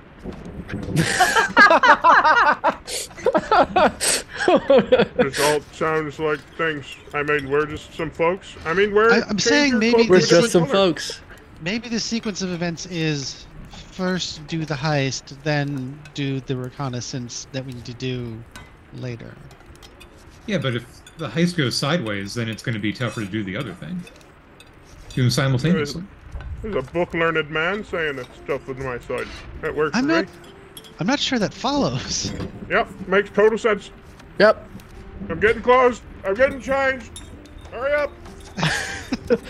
I just quickly change into what I assume is Gravedigger outfit, which is just very, very plain clothes. So you're wearing your regular clothes, or are you changing your glamour? Not even changing. I'm just shifting my clothes into Okay. what I assume would be Gravedigger clothes. So, for you, is this Hollywood Gravedigger clothes? Is this I rock said, star like, it's Gravedigger what Lucy clothes? would Like, think. It's not, over yeah. the top leathers very and blacks and exaggerated. stuff with Yeah. silver chains and stuff all over.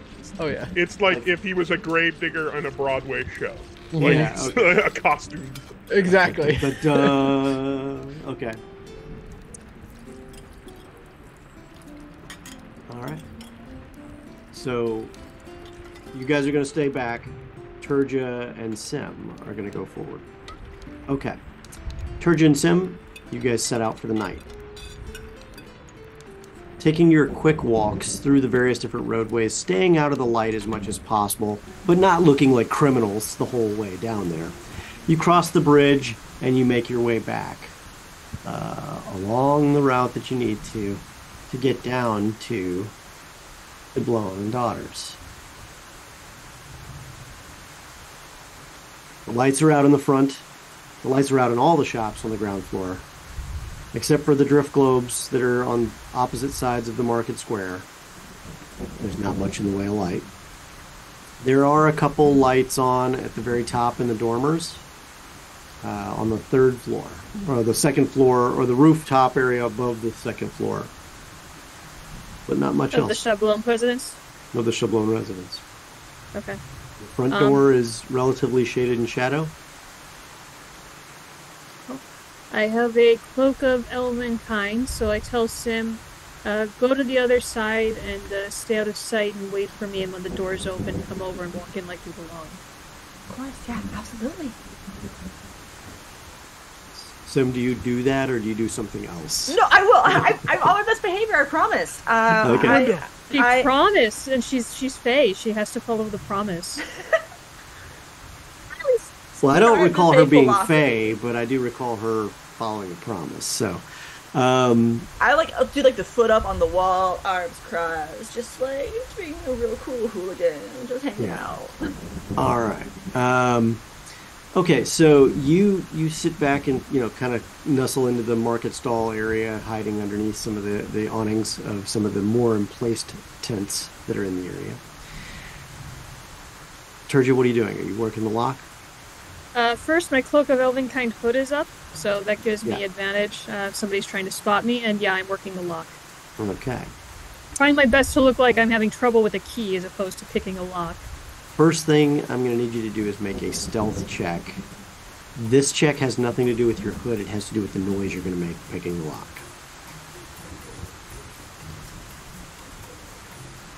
Okay. Now I need you to make a lockpick check. Holy crap, natural 20 plus 10 with a 30 to pick the lock. The lock on the front door. Chunk, chunk, chunk. Door opens right up. And walk in. I like I own the place. Alright, so she waves you over. And you guys walk in the front door. Close The it door behind is still me. open. I was gonna say, like, as soon as I get in, I close it. Make a stealth check to see if you close the door quietly. Alright. 19. 19. The door closes quietly. Anna, you might be muted.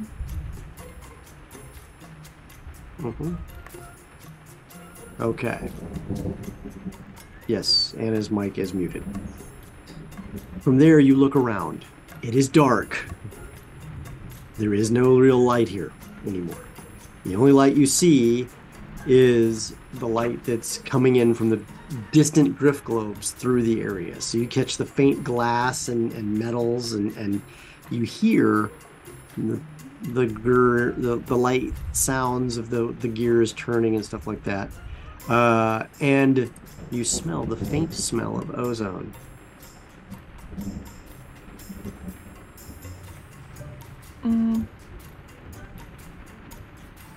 While Anna sorts that out, maybe we should hop to a different scene real quick. We can do that. While they're doing that, the four of you are sitting around the lounging area of the fireplace in the rain. Or the rain is pouring down outside. It's Vale's birthday. I was gonna say. So Vale, 50.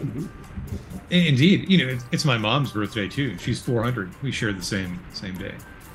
Was that planned or coincidence? I don't know. I don't really talk to her about that, Interesting. Do you have other siblings that are also on 50-year intervals of your mother's birthday? No. I'm the only child. Ah, My dad's not with us anymore, Interesting. what? All right. I was gonna say, where are you from? The dove traveled here. Where did it travel from? I'm from Baldur's Gate. Actually, no. I traveled a lot. I tried to get into some arcane universities when I was younger, but they were like, hey, we're not taking any half-breeds. So, it was pretty tough growing up. Spent a lot of time in libraries with the mom. Oh, is that where the fascination with books? Yeah, guilty. Ah. Alright. Really sorry, guys. Don't know what happened.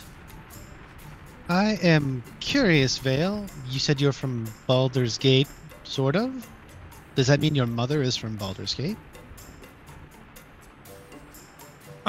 Originally, yes, but she spent a lot of time down at Candlekeep. Ah, okay. I'm originally, well, not from Baldur's Gate, from a village outside of Baldur's Gate, but I grew up in Baldur's Gate. Huh.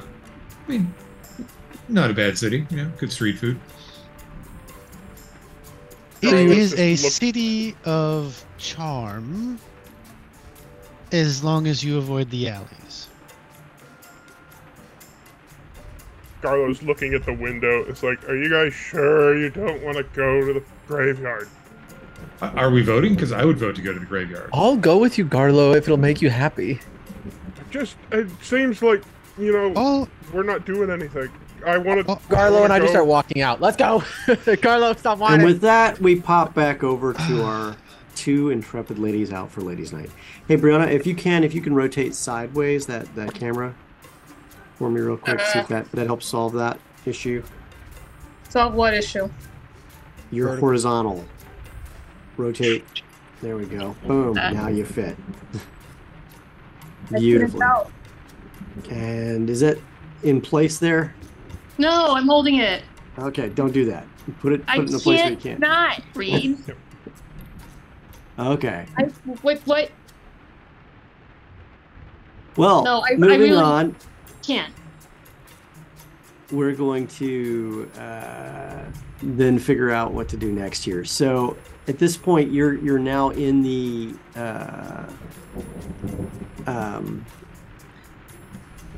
front office area, or the front shop area of the Chablon's water clock shop.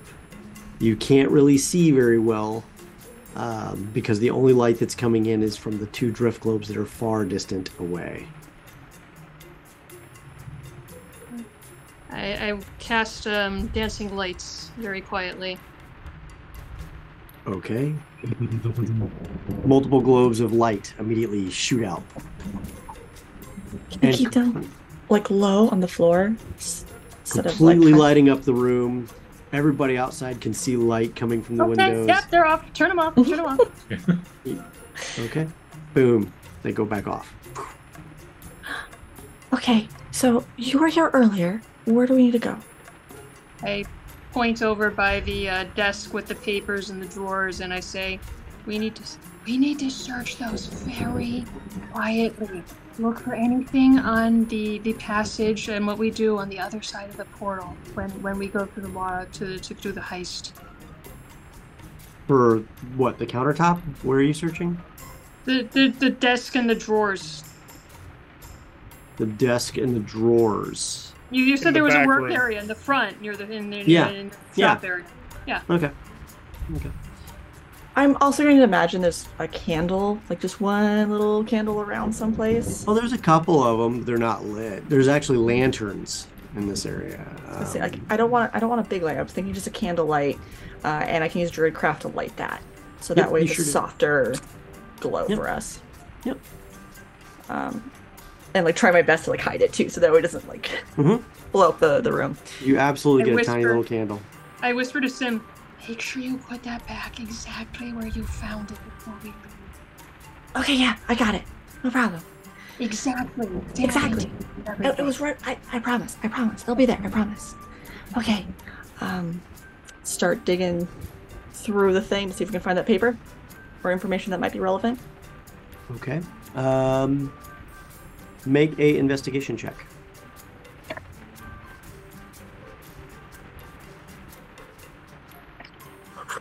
Good thing Turge is here. Cimarine, you're just trying not to set papers on fire as you're rifling through stuff. Turja, in that particular desk right by the front there, you see a bunch of different papers on, goods have been sold, cash flow statements with the local bank. You see there's a couple of different things with orders for various different things that he uses in the shop, including various different oils. Filter systems, apparently, because they filter things. Some odd components that you recognize as stuff used for summoning spells, but you don't know for what. But that's it. That's all you find, really. That's about what I was expecting to find. I look around for, I say, you keep searching the papers. I'm going to look to see if there's any secret compartment. Okay. And I start, like, checking the walls and the desk for hidden places. You're in the front area, right? Yeah. Okay. Make an investigation check.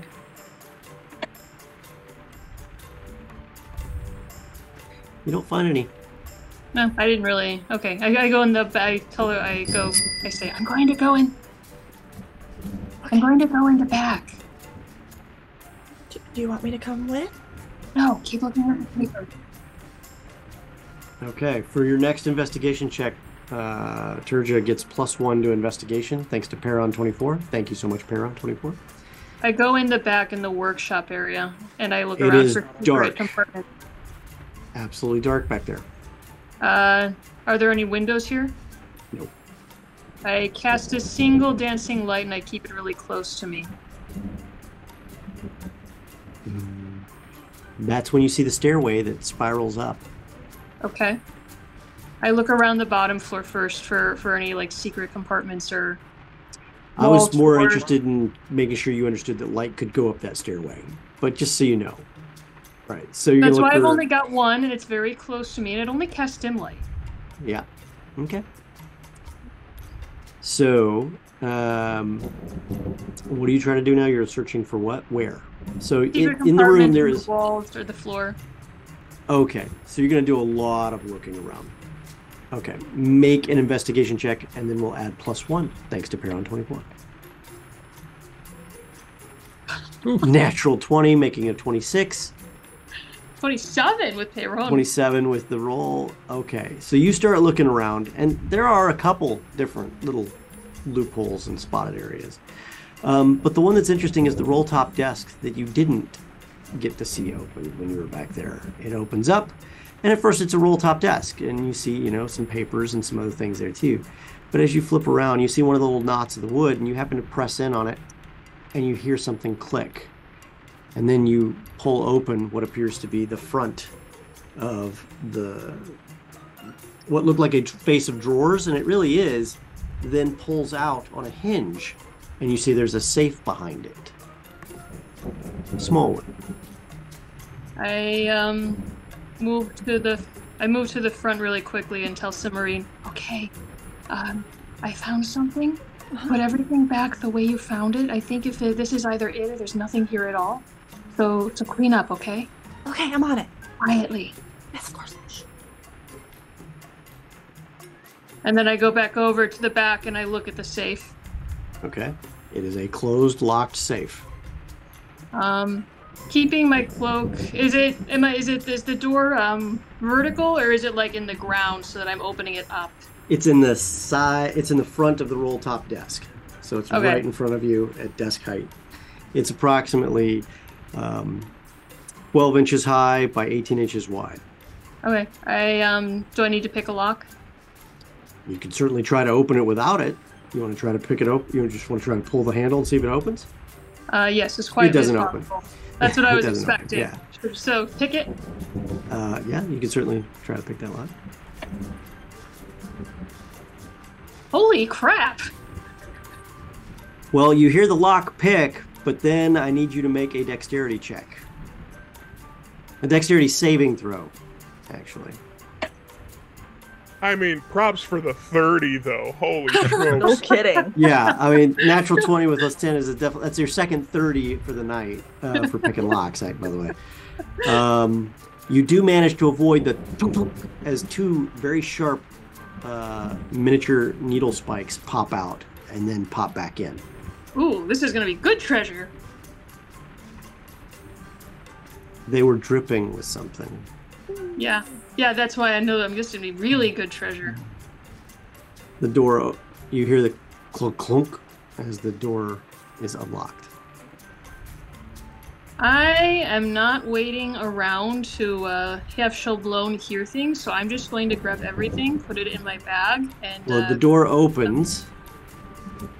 Okay, and inside you see a number of things. I know you're not going to wait around, but you're going to at least have to take a look inside before you reach in your hand, because I know you wouldn't be so foolish as to reach your hand and say like a giant fanged maw that might be waiting for you. No. So the door opens, and inside you see what looks to be, aside from a bag that obviously has a lot of coins in it, there is a book. Actually, 2 books. Small in size, tied shut. There are a number of papers. There appears to be a ring and a wooden handle with a circular stamp of some sort on it. Looks like to be like a sealing stamp. You take them both out, you take a look. The ring and the sealing stamp match, and it is a Water Clock Guild crest, like of the guild, but there are additional features on it. Like, this is a much fancier version of it. Okay. Like a couple extra gears in certain places, some icons that you don't quite recognize. There's some stuff on this thing that says, something fancy. And that's what you see. I take everything except the sack of coin. Everything except the sack of coin. I don't need a large sack of coin, and taking his money on top of his guild stuff is just too cruel. So, okay. You take everything except the sack of coins. All right. You pull them all out. You put them in what? I put them in my my pack. Your backpack? Yeah. Okay. All right. So you take them, you drop them in your pack, you shoulder your pack.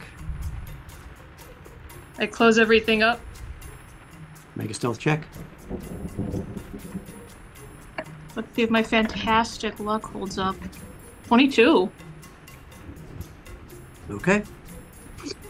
With that, you close the vault. You close the secret panel. Excuse me. You close the roll top desk quietly. You hear sounds on the floor above you. Someone has come down a flight of stairs and is now walking around that floor. I stay completely still. With your light on. No, I turn that off. Okay, you turn the light off. And is it possible to duck under the roll top desk and not be immediately visible from the stairs? Yes, you could do I do that. Okay. You duck under. A few moments, you hear what sounds like something like ka-conk. And you hear some as the different floorboards do start to bend under the weight of steps. And then you don't hear anything for a while. 1 minute passes. 2 minutes pass. Sim, what are you doing? Because you have no idea any of this is happening. I don't hear floorboards or anything. Mm-mm. Then I'm doing as I was told, because I promised I would. So I am doing my utmost best to put things exactly where we found them to begin with. Tidying up, making sure that we didn't knock anything over. I am being on my best behavior. Okay, I need you to make one check and one check only. Okay. That is going to be, for you, a... Control impulse check. No. I need you to make a investigation check to see if you remember where everything was exactly. Okay. I'm not telling you what the DC is. 14. Okay. That's not bad. Bad. Thank you. And 4 minutes pass. You hear nothing. Terja, what are you doing? After 5 minutes, I very slowly ease out. I cast a single dancing light so I don't bump into things in the dark, leaving. Okay. Obviously, I make sure it is not visible from the stairs to the best of my ability. Okay. You make your way through the curtains. Sim is standing there, like, are you like checking a candle's position on the countertop? You're just very intense detail, right? Okay. Yeah. I whisper to her as quietly as possible. I think I have what we need. get out of here. Don't make any. Stage whisper. Go louder. I think I have what we need. Let's get out of here. Don't make any noise, because he's still awake. I nod. And Guys, willing to follow you. you see the light under Turge's hands as you guys make your way to the front door. I kill the light and slowly ease the door open. Okay. It is raining hard outside.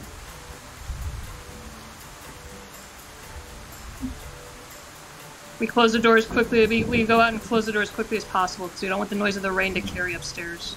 Okay. So you open the door, you guys step outside, you close the door. Yep. Okay. Make another stealth check for the door close.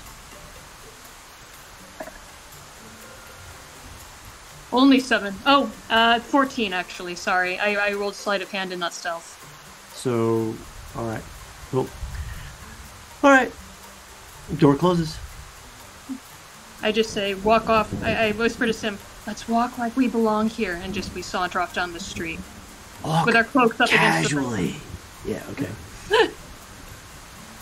All right. So you guys start walking down the street. In the meantime, our 4 bachelors stepping out into the rain. We're gonna go to the graveyard at night. We're not bachelors. Vale's hooking up with Turja. What are you talking about? Hey, Turja's book, okay? Yeah. I mean, some of you are bachelors.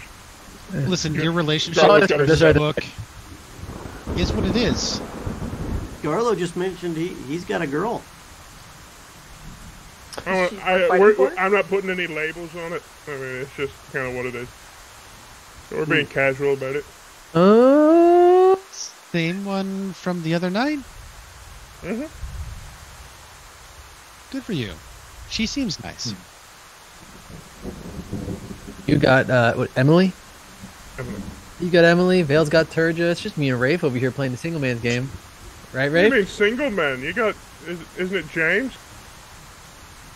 It's been a while. He's not escaped from my thoughts, but we haven't seen him since Daggerford. Okay. No, it's more of like a, like boats in the night kind of thing. Yeah. I get you. Right. One day. So, what's her story if we get accosted in the graveyard? I mean, we're just some good, local citizens who heard that there was some, vandalism and whatnot happened at the graveyard. And we've got a holy man here who's always sticking his nose into helping people's business. We could just go to the temple and ask there instead of wandering into a graveyard at night. Which is locked at night, by the way. Yeah. And walled off from the entire rest of the city. Whatever that means. So we're going to need to scale the wall? Good luck in plate armor, my friend. I'll hoist you. Yeah. So... All right. If you want to go to the temple, then let's go there. So making your way... Meanwhile, back at the ranch, the rest of the party head over to the Kellenborg temple. You manage to come in. There are Kellenborg priests that are awake. And there are a number of additional guards, not Kellenborgites, that appear to be posted by the various different gates. They look very uneasy. As you approach... before we approach, I want to change into, I take out the holy symbol I stole from before, and I change into, priest robes.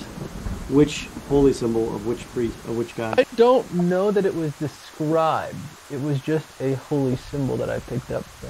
Where did you get it? I think it was in the big, loot pile. In the loot pile? So you're going to put on robes, supposedly for a priestly order that you have no idea what it is. Mm-hmm. I like the way this is going to go. Okay. All right. We're just 2 priests, a knight, and a gnome, just out on the town. No problem. The holy symbol is? Can I make it up? Nope. Okay. I just will hold on here.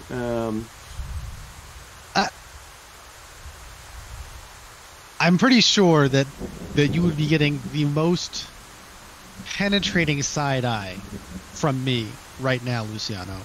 I'm sure I would. Make a religion check for me, Rafe. I hope it's like a brutal god. That'll be 17. 17? Yeah, too. Can I roll as well?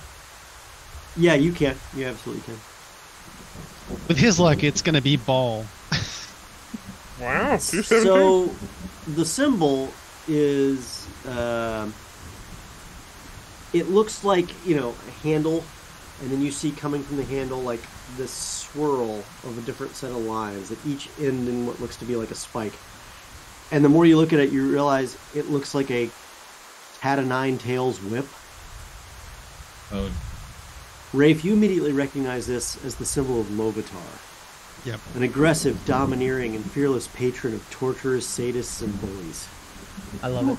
Cold, calculating, and cruel. However, you don't know this, Luciano.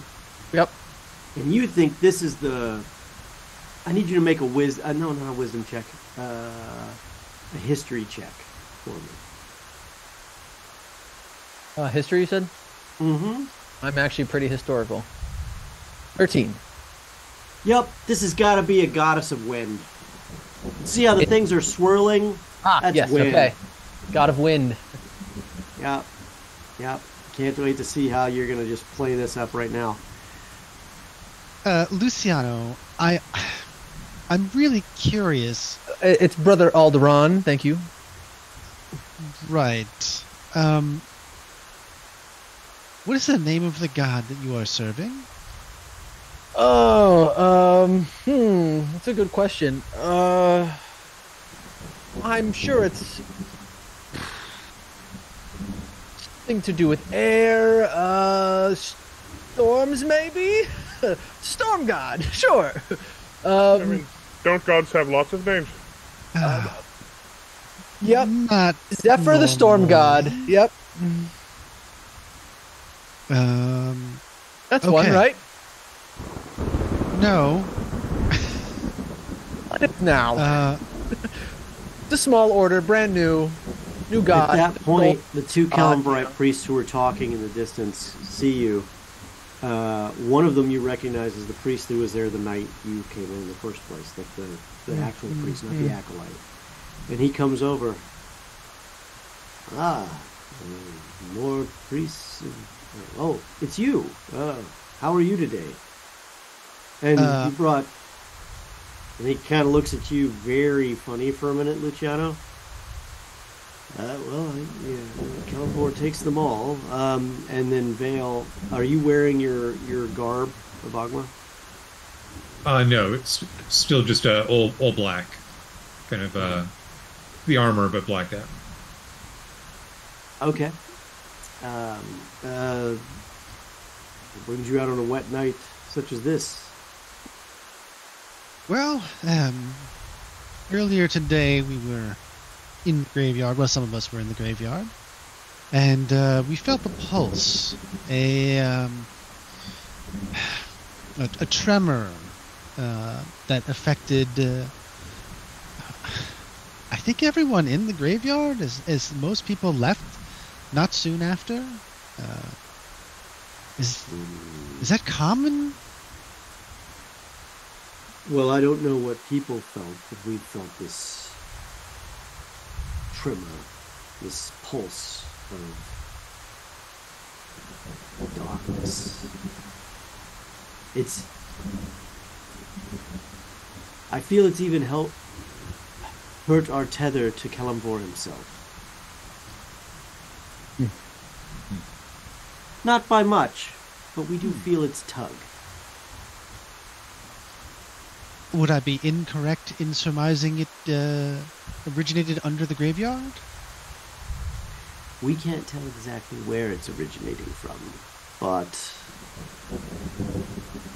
we can tell it's probably from somewhere in the graveyard. And I'm talking about storm gods. You can't find the eye of the storm. Right. Right. Is there any You can't tell where, but can you tell when? Is there any sort of frequency which this thing goes out? To be honest, we're still just trying to figure out what it is, much less figure out when it is, and where it is, and everything else that goes with it. Just between you and me, I've only felt this pang, this type of pulse, once before. And it was much deeper then than it is now, but it was during the Winter Siege. A few times that evening, when the undead came calling, there was a pulse like this a few times in the night. Frost would form on walls and alleyways, and even in the graveyard itself. Well, that's not reassuring. Garlo's like 2 shades paler. We were chatting with some folks. We were talking about the vandalism and the grave robbing. Yeah, it's terrible, isn't it? People robbing graves for valuables that probably aren't even there. Probably selling off the bodies to... heavenly only knows what.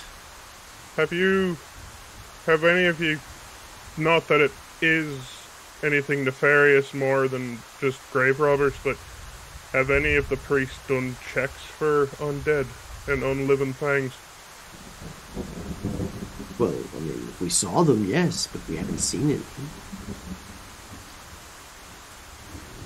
We've been around the bend a couple times there, priest, and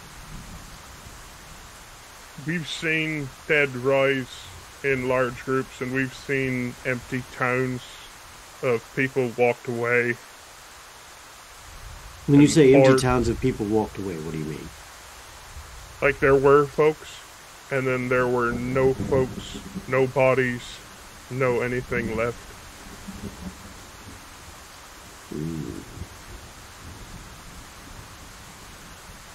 I see. And where did you see this before? On the road up from Waterdeep. Saw it in towns like Soushish. Yes, it was a sad sight. Well, it was not long after Soushish we encountered those giants. Giants? Oh, yes. Was it 2 or 3, Garlo? Just 2 cave giants. Pretty gnarled and feral looking things. But hill giants, actually. And they looked emaciated, if I recall correctly. Yes. Yeah. What was... I just have Rafe, lean down to me. I'm like, what was the name of the symbol we saw at the wizard tourney? Oh, yes, the, what did he call himself again?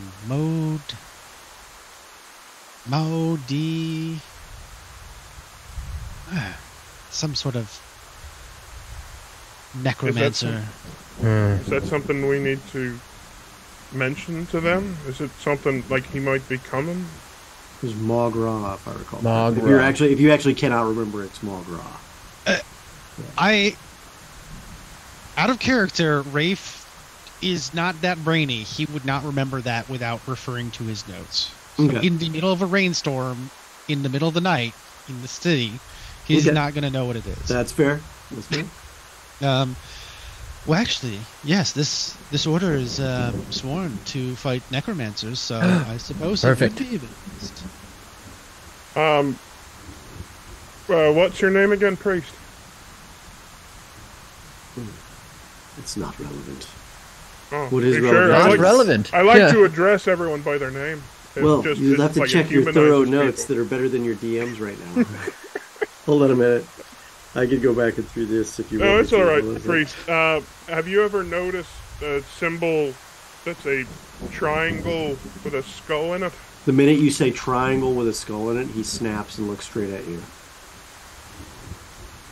I'm sorry, did you say a triangle with a skull? That was the shape he described, yes. Where have you seen this symbol? Is that the wizard tourney over in where was that town? At Daggerford, yes, Daggerford? the symbol of miracle. Yes, it is. You saw this at the tourney? Like, people were walking around with it? No. It appeared in the sky Oh, along God, no. with a disembodied, fog-based head. It declared itself to be the necromancer Mowgli. Yes, Mowgli. Sure, that sounds right. Well, In the morning, have your priest send somebody to our house, and I will actually provide written notes for you. And he actually gives them the address of WMD Neverwinter. so he says, okay, well, funny you should... That's what happened during the siege. In the darkness of the sky, the clouds formed a triangle with the skull in it. Well, that's a curious coincidence.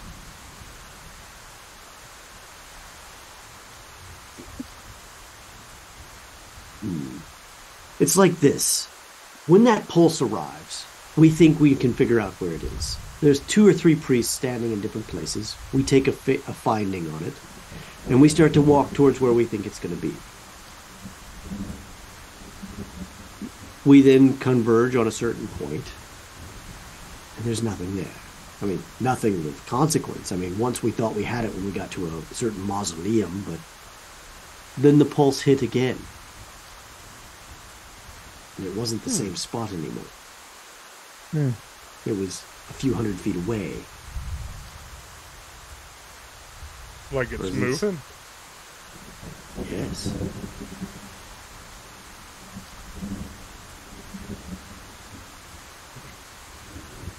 Barlow is visibly disturbed by all this. This is very troubling. I imagine that your order scoured its histories and notes. I'm assuming that there was no further knowledge to be gleaned?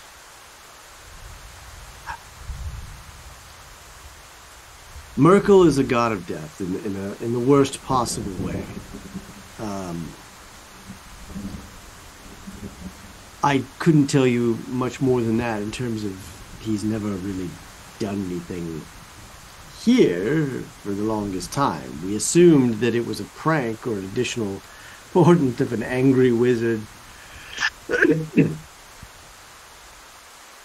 Well, that was attempting to usurp necromancy from old dead ash zombies in the woods of Neverwinter from the old Hotnow explosion.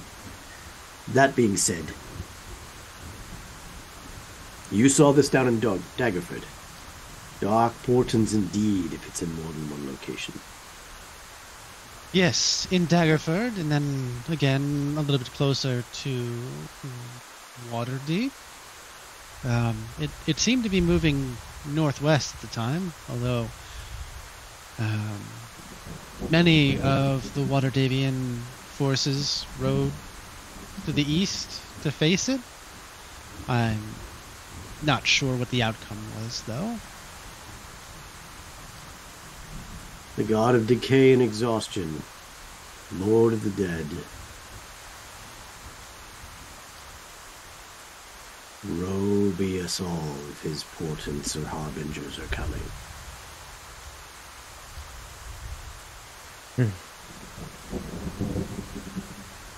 Is there any way to... Is it your group that locks up the graveyards at night? We work with the city guard to lock the graveyards at night, and the city guard and members of law order patrol the graveyard. Would it be possible for us to get some sort of, perhaps a writ or something that, if we were to investigate this sort of thing?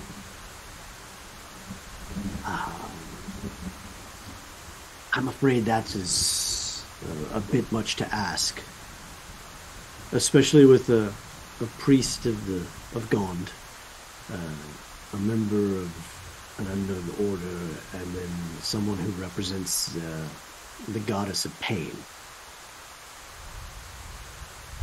Well, I look between Brother- Vale and Lucy. It's like, Yeah. I'm looking around like, huh? Brother Alderan is new but devoted. Aye. That's what we're worried about. Nonetheless, it would be improper for us to just allow you in there without an actual threat. What we prescribe, not a threat? Seems to be. Could you hold on a moment? Yeah. And then, as he turns, you can see he's noticed that the gates have opened by the temple area. A patrol of guards and a priest come out, and another patrol goes in, and the doors are locked. Mm. Well, any other news? The guards are kind of just shaking their heads. The priest comes up and says, we noticed 3 more graves have been turned open. There's nothing there. You've seen nothing. And he just kind of goes straight up.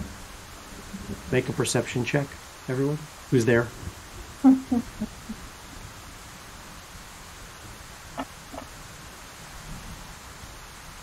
Oof. Bale catches it. It's something a little bit, just in the way he stopped for a minute.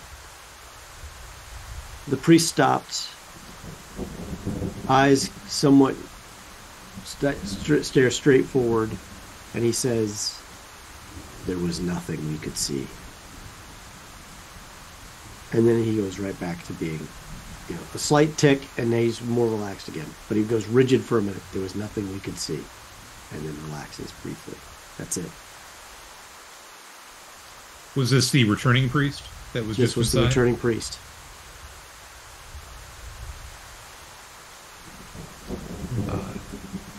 Apologies. Allow me to introduce myself. I was traveling, and I said fabuloso, and returned to my default Knight of Ogma garb. Vale. That's nice.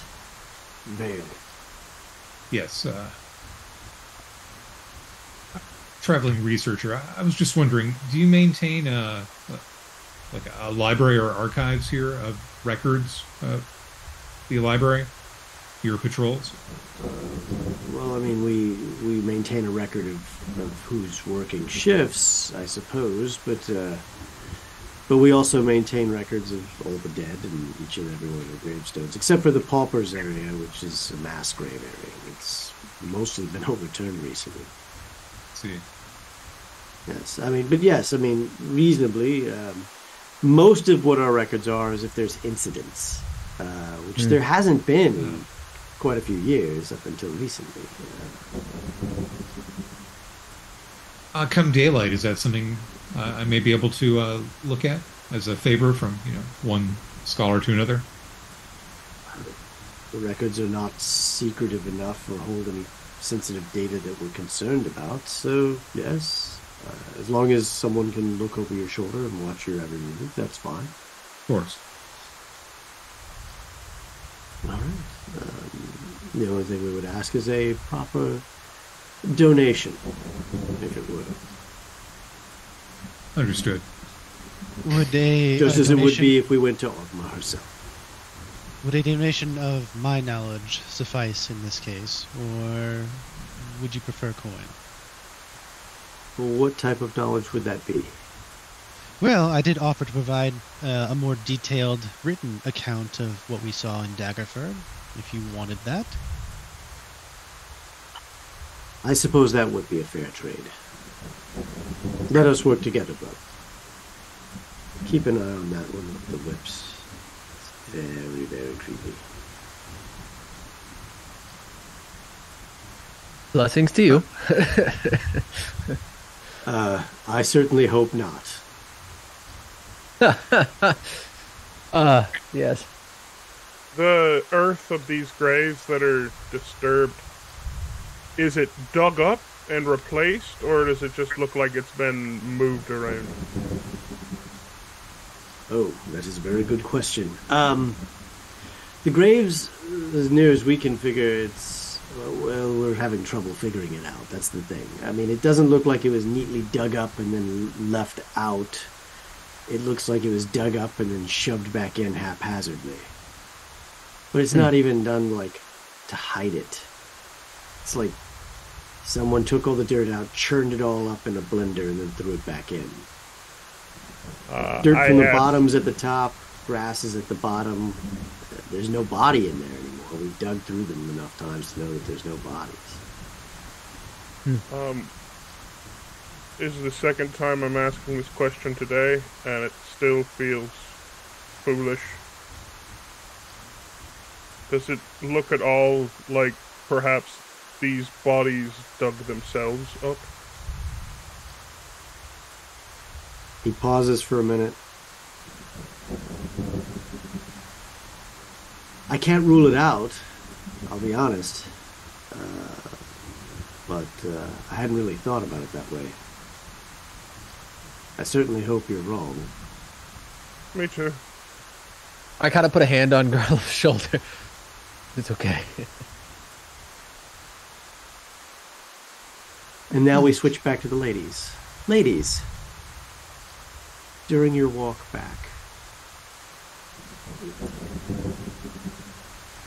thunder and lightning flash here and there. As it happens, the whole world goes from dark and shadowy to stark, bright, super deluxe contrast where you can see every detail all at once. And then in a flash, it's gone again. And the world seems even darker than before after the flash. You make your way most of the way to the house. Just want to make a quick note. On the way back, I make a couple of little detours just to see if we're being followed. I don't think we are, just good practice. Okay. It is a good practice. Yeah. You were being followed. Oh, well then. But you lost them. Or they lost you in the course of your walk. But about 2 blocks from the house, the villa, if you will, walking your way,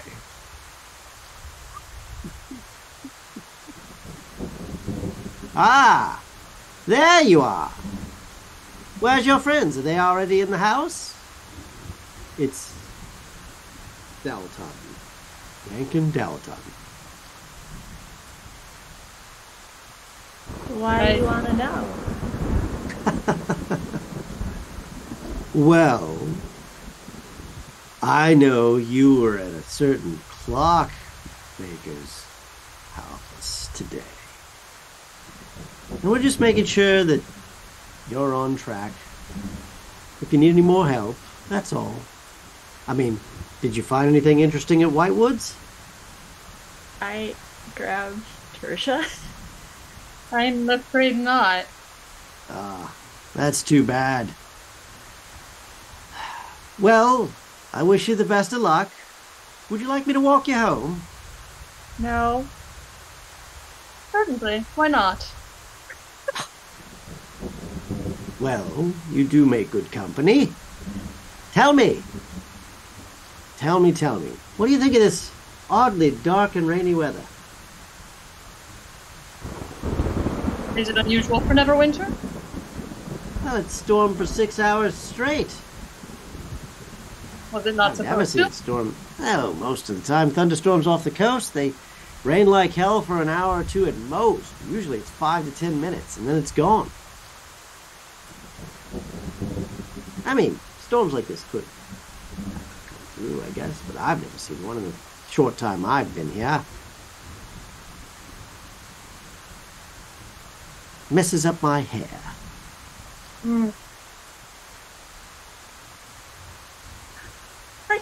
think I like you very much, and I don't want you to take that too personally or anything. There's just an energy about you that, like, I don't know, you just seem off. Maybe it's your hair. Maybe she just doesn't like your hair. My hair? He starts checking it. I had Nolzer's marvelous pomade put in it. I'd saved up for a week for it. Well, I guess the raid isn't really working. I motion to Cimmerian to sort of get behind Rankin, and I go in front of them and I say, "Look, Rankin, you've been really insistent about wanting me and my friend." Whoa. I can tell when I'm not wanted. Hey, I'm just doing my job. Well, what I want to know is this. What's in this for the fat man? That's up to the fat man. I don't tend to question him. It's a good way to lose some fingers. What's in it for you, besides not losing fingers? Not losing fingers. I'm just trying to make a living.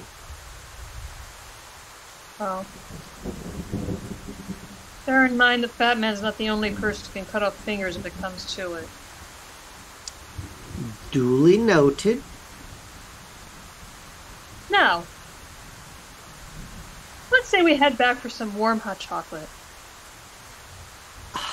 And you see like this wave of relief wash over his face for a minute. And then he realizes that Sim is still behind him.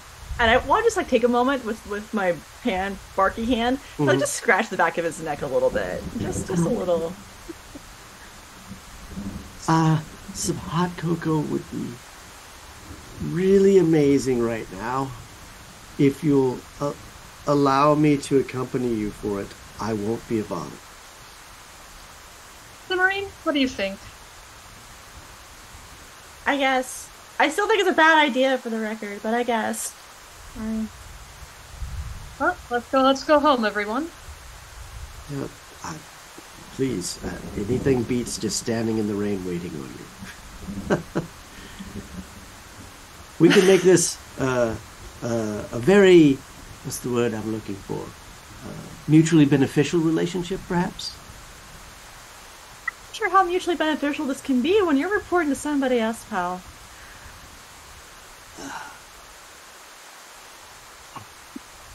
Perhaps there's a way I could report in a way that's not going to get me in trouble and not cause you any trouble.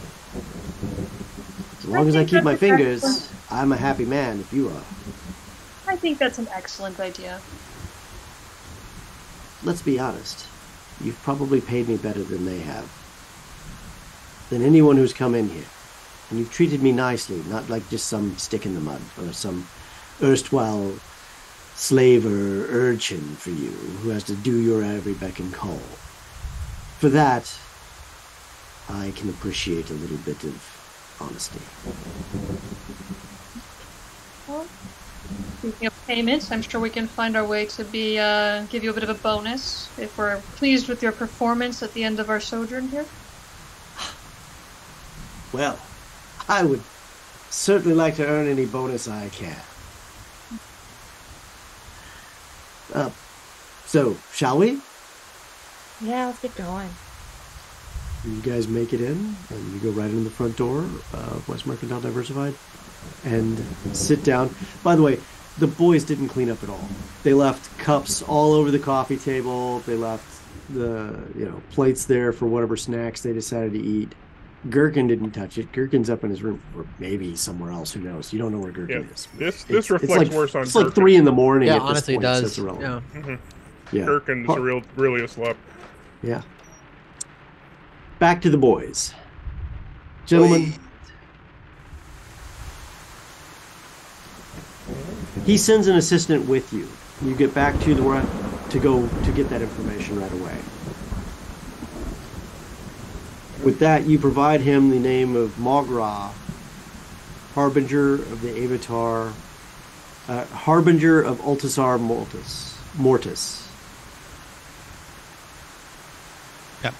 A full and detailed account from Rafe, probably with some help from Garlo. I turn to Lucy. Hey, I got a co-author here. Awesome. I asked Rafe as like we're collabing together to put this book together that we're both the co-authors of. I asked him if he wants to. Do we want to tell him about Soushish and any of the graveyards that we saw, also that had emptiness to them? I think it's only fair.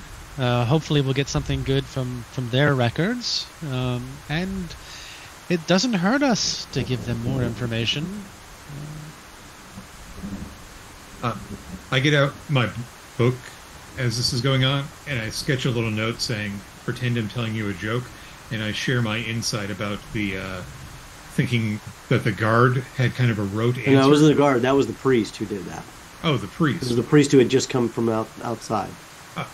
Misunderstood. That's what I meant. Yeah. I think he may have been influenced by Wright.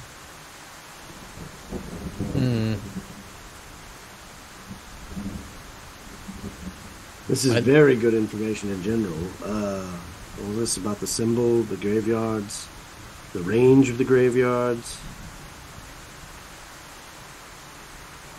The timing seems interesting. It's very symbolic. Altisar Mortis is not a name for Merkel I've ever heard before. Is that so? Is it a name you have heard before?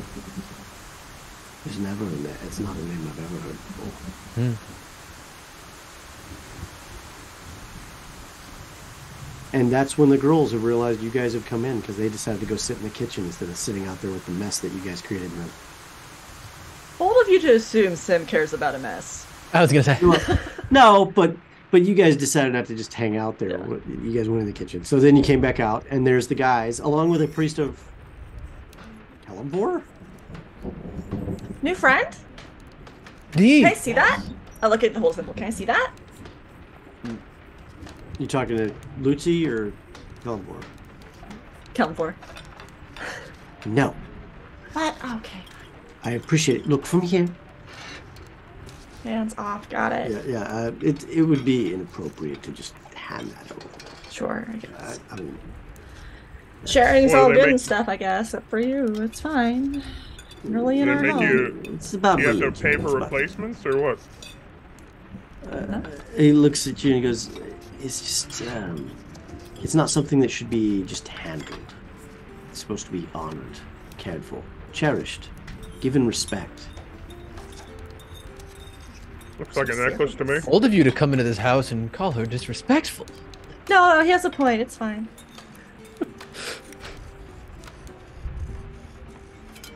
It's not meant to be an offensive thing. It's a honor thing. I apologize. I assure you, I meant no disrespect. Lucy, can I see yours? I hand it to him immediately. Of course.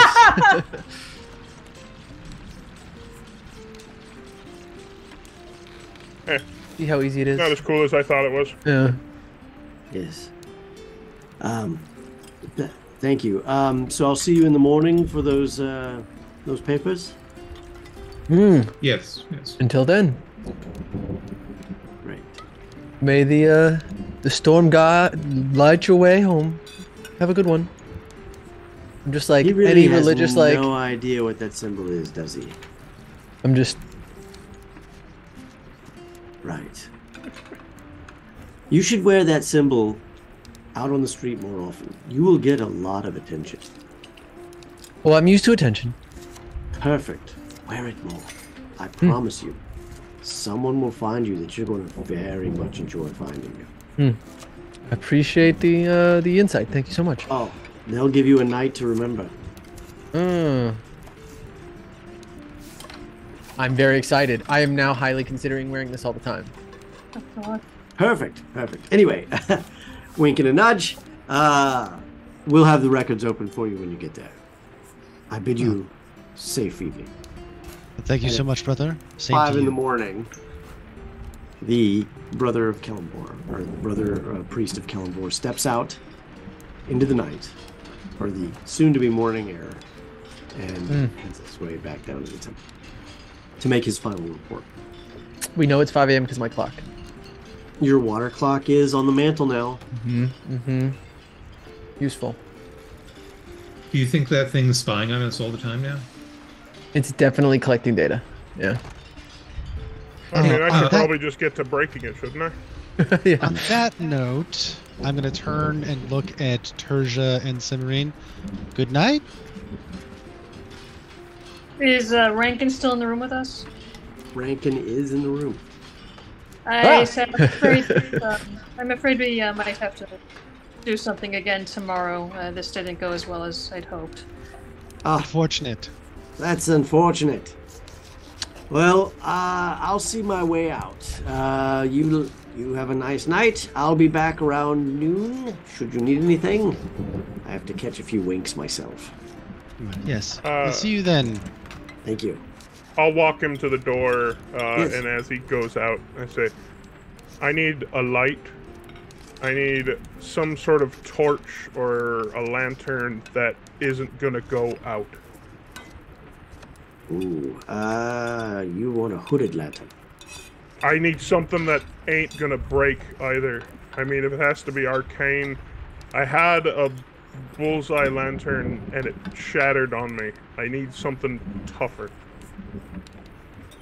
I could get you a lantern imbued with a light spell, or a candle that doesn't go out, an ever-burning candle. I mean, magically it can be shut down, but I don't think that that would be. But an ever-burning candle is going to be about 10 gold. How much is the other one gonna be? A lantern? No. Well, hooded or bullseye? Let's go with a bullseye. Well, in that case, it'll probably be about 25 to 50 gold, give or take. I haven't had to negotiate one of those, but that's generally speaking for common magic items, what it would be. A hooded lantern is about as much. Aye. I'll take one of each. As you wish, sir. I'm afraid I don't carry that much coin. I would beg your indulgence and trust that if you handed me the money, I would bring you the goods back. I go upstairs and I grab. How much would the candle be? Candle would be 10 gold. 10 gold, so 110. Is that what you're saying? Okay. Carlo, why do you want 2? He doesn't want 2, now he wants 3. I mean, I don't know if you heard my shopping list. I was trying to be a little hushed about it. Oh, I'm but- sorry. I thought he was saying this in front of everyone. No, I walked him to the door. But yeah, I go up, I grab a bag of money, and I bring it downstairs. And Okay. Oh my goodness. You want all 3? yes.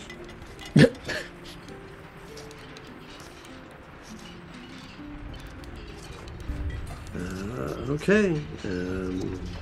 I'll head over to Lee Fing's. We'll pick up some things for you in the morning, I guess. Or afternoon is when I'll deliver it. It's going to take me a little while. I still have to sleep, sir. Best of luck. See you in the morning. Or in the afternoon. Goodbye. And he seems very confused, but he goes out the door. The door closes. Anything else? He is gone. You can speak openly now. Turja. So, it actually was an excellent night. I think it's very likely we got the goods. I didn't have time to look inside. I took what we needed. We can look at it in the morning, though. It's getting really late. Indeed it is, and I dropped my disguise at this point. Oh, it's so hard being that pompous. You make it look so effortless. Is that something? What kind of things did you get? Is it something we need to stash in the hidey hole, or is it? Do we have a hidey hole per se in this building? We got a bag. Yeah, let's hide it. That's a prudent move. Okay. All right. So you put it in the bag and hold it? Yep. Nothing explodes. That's good news. And from there, we'll find out what the books are when we come back in 2 weeks on the next Whiskey Magic and Distraction. Oh.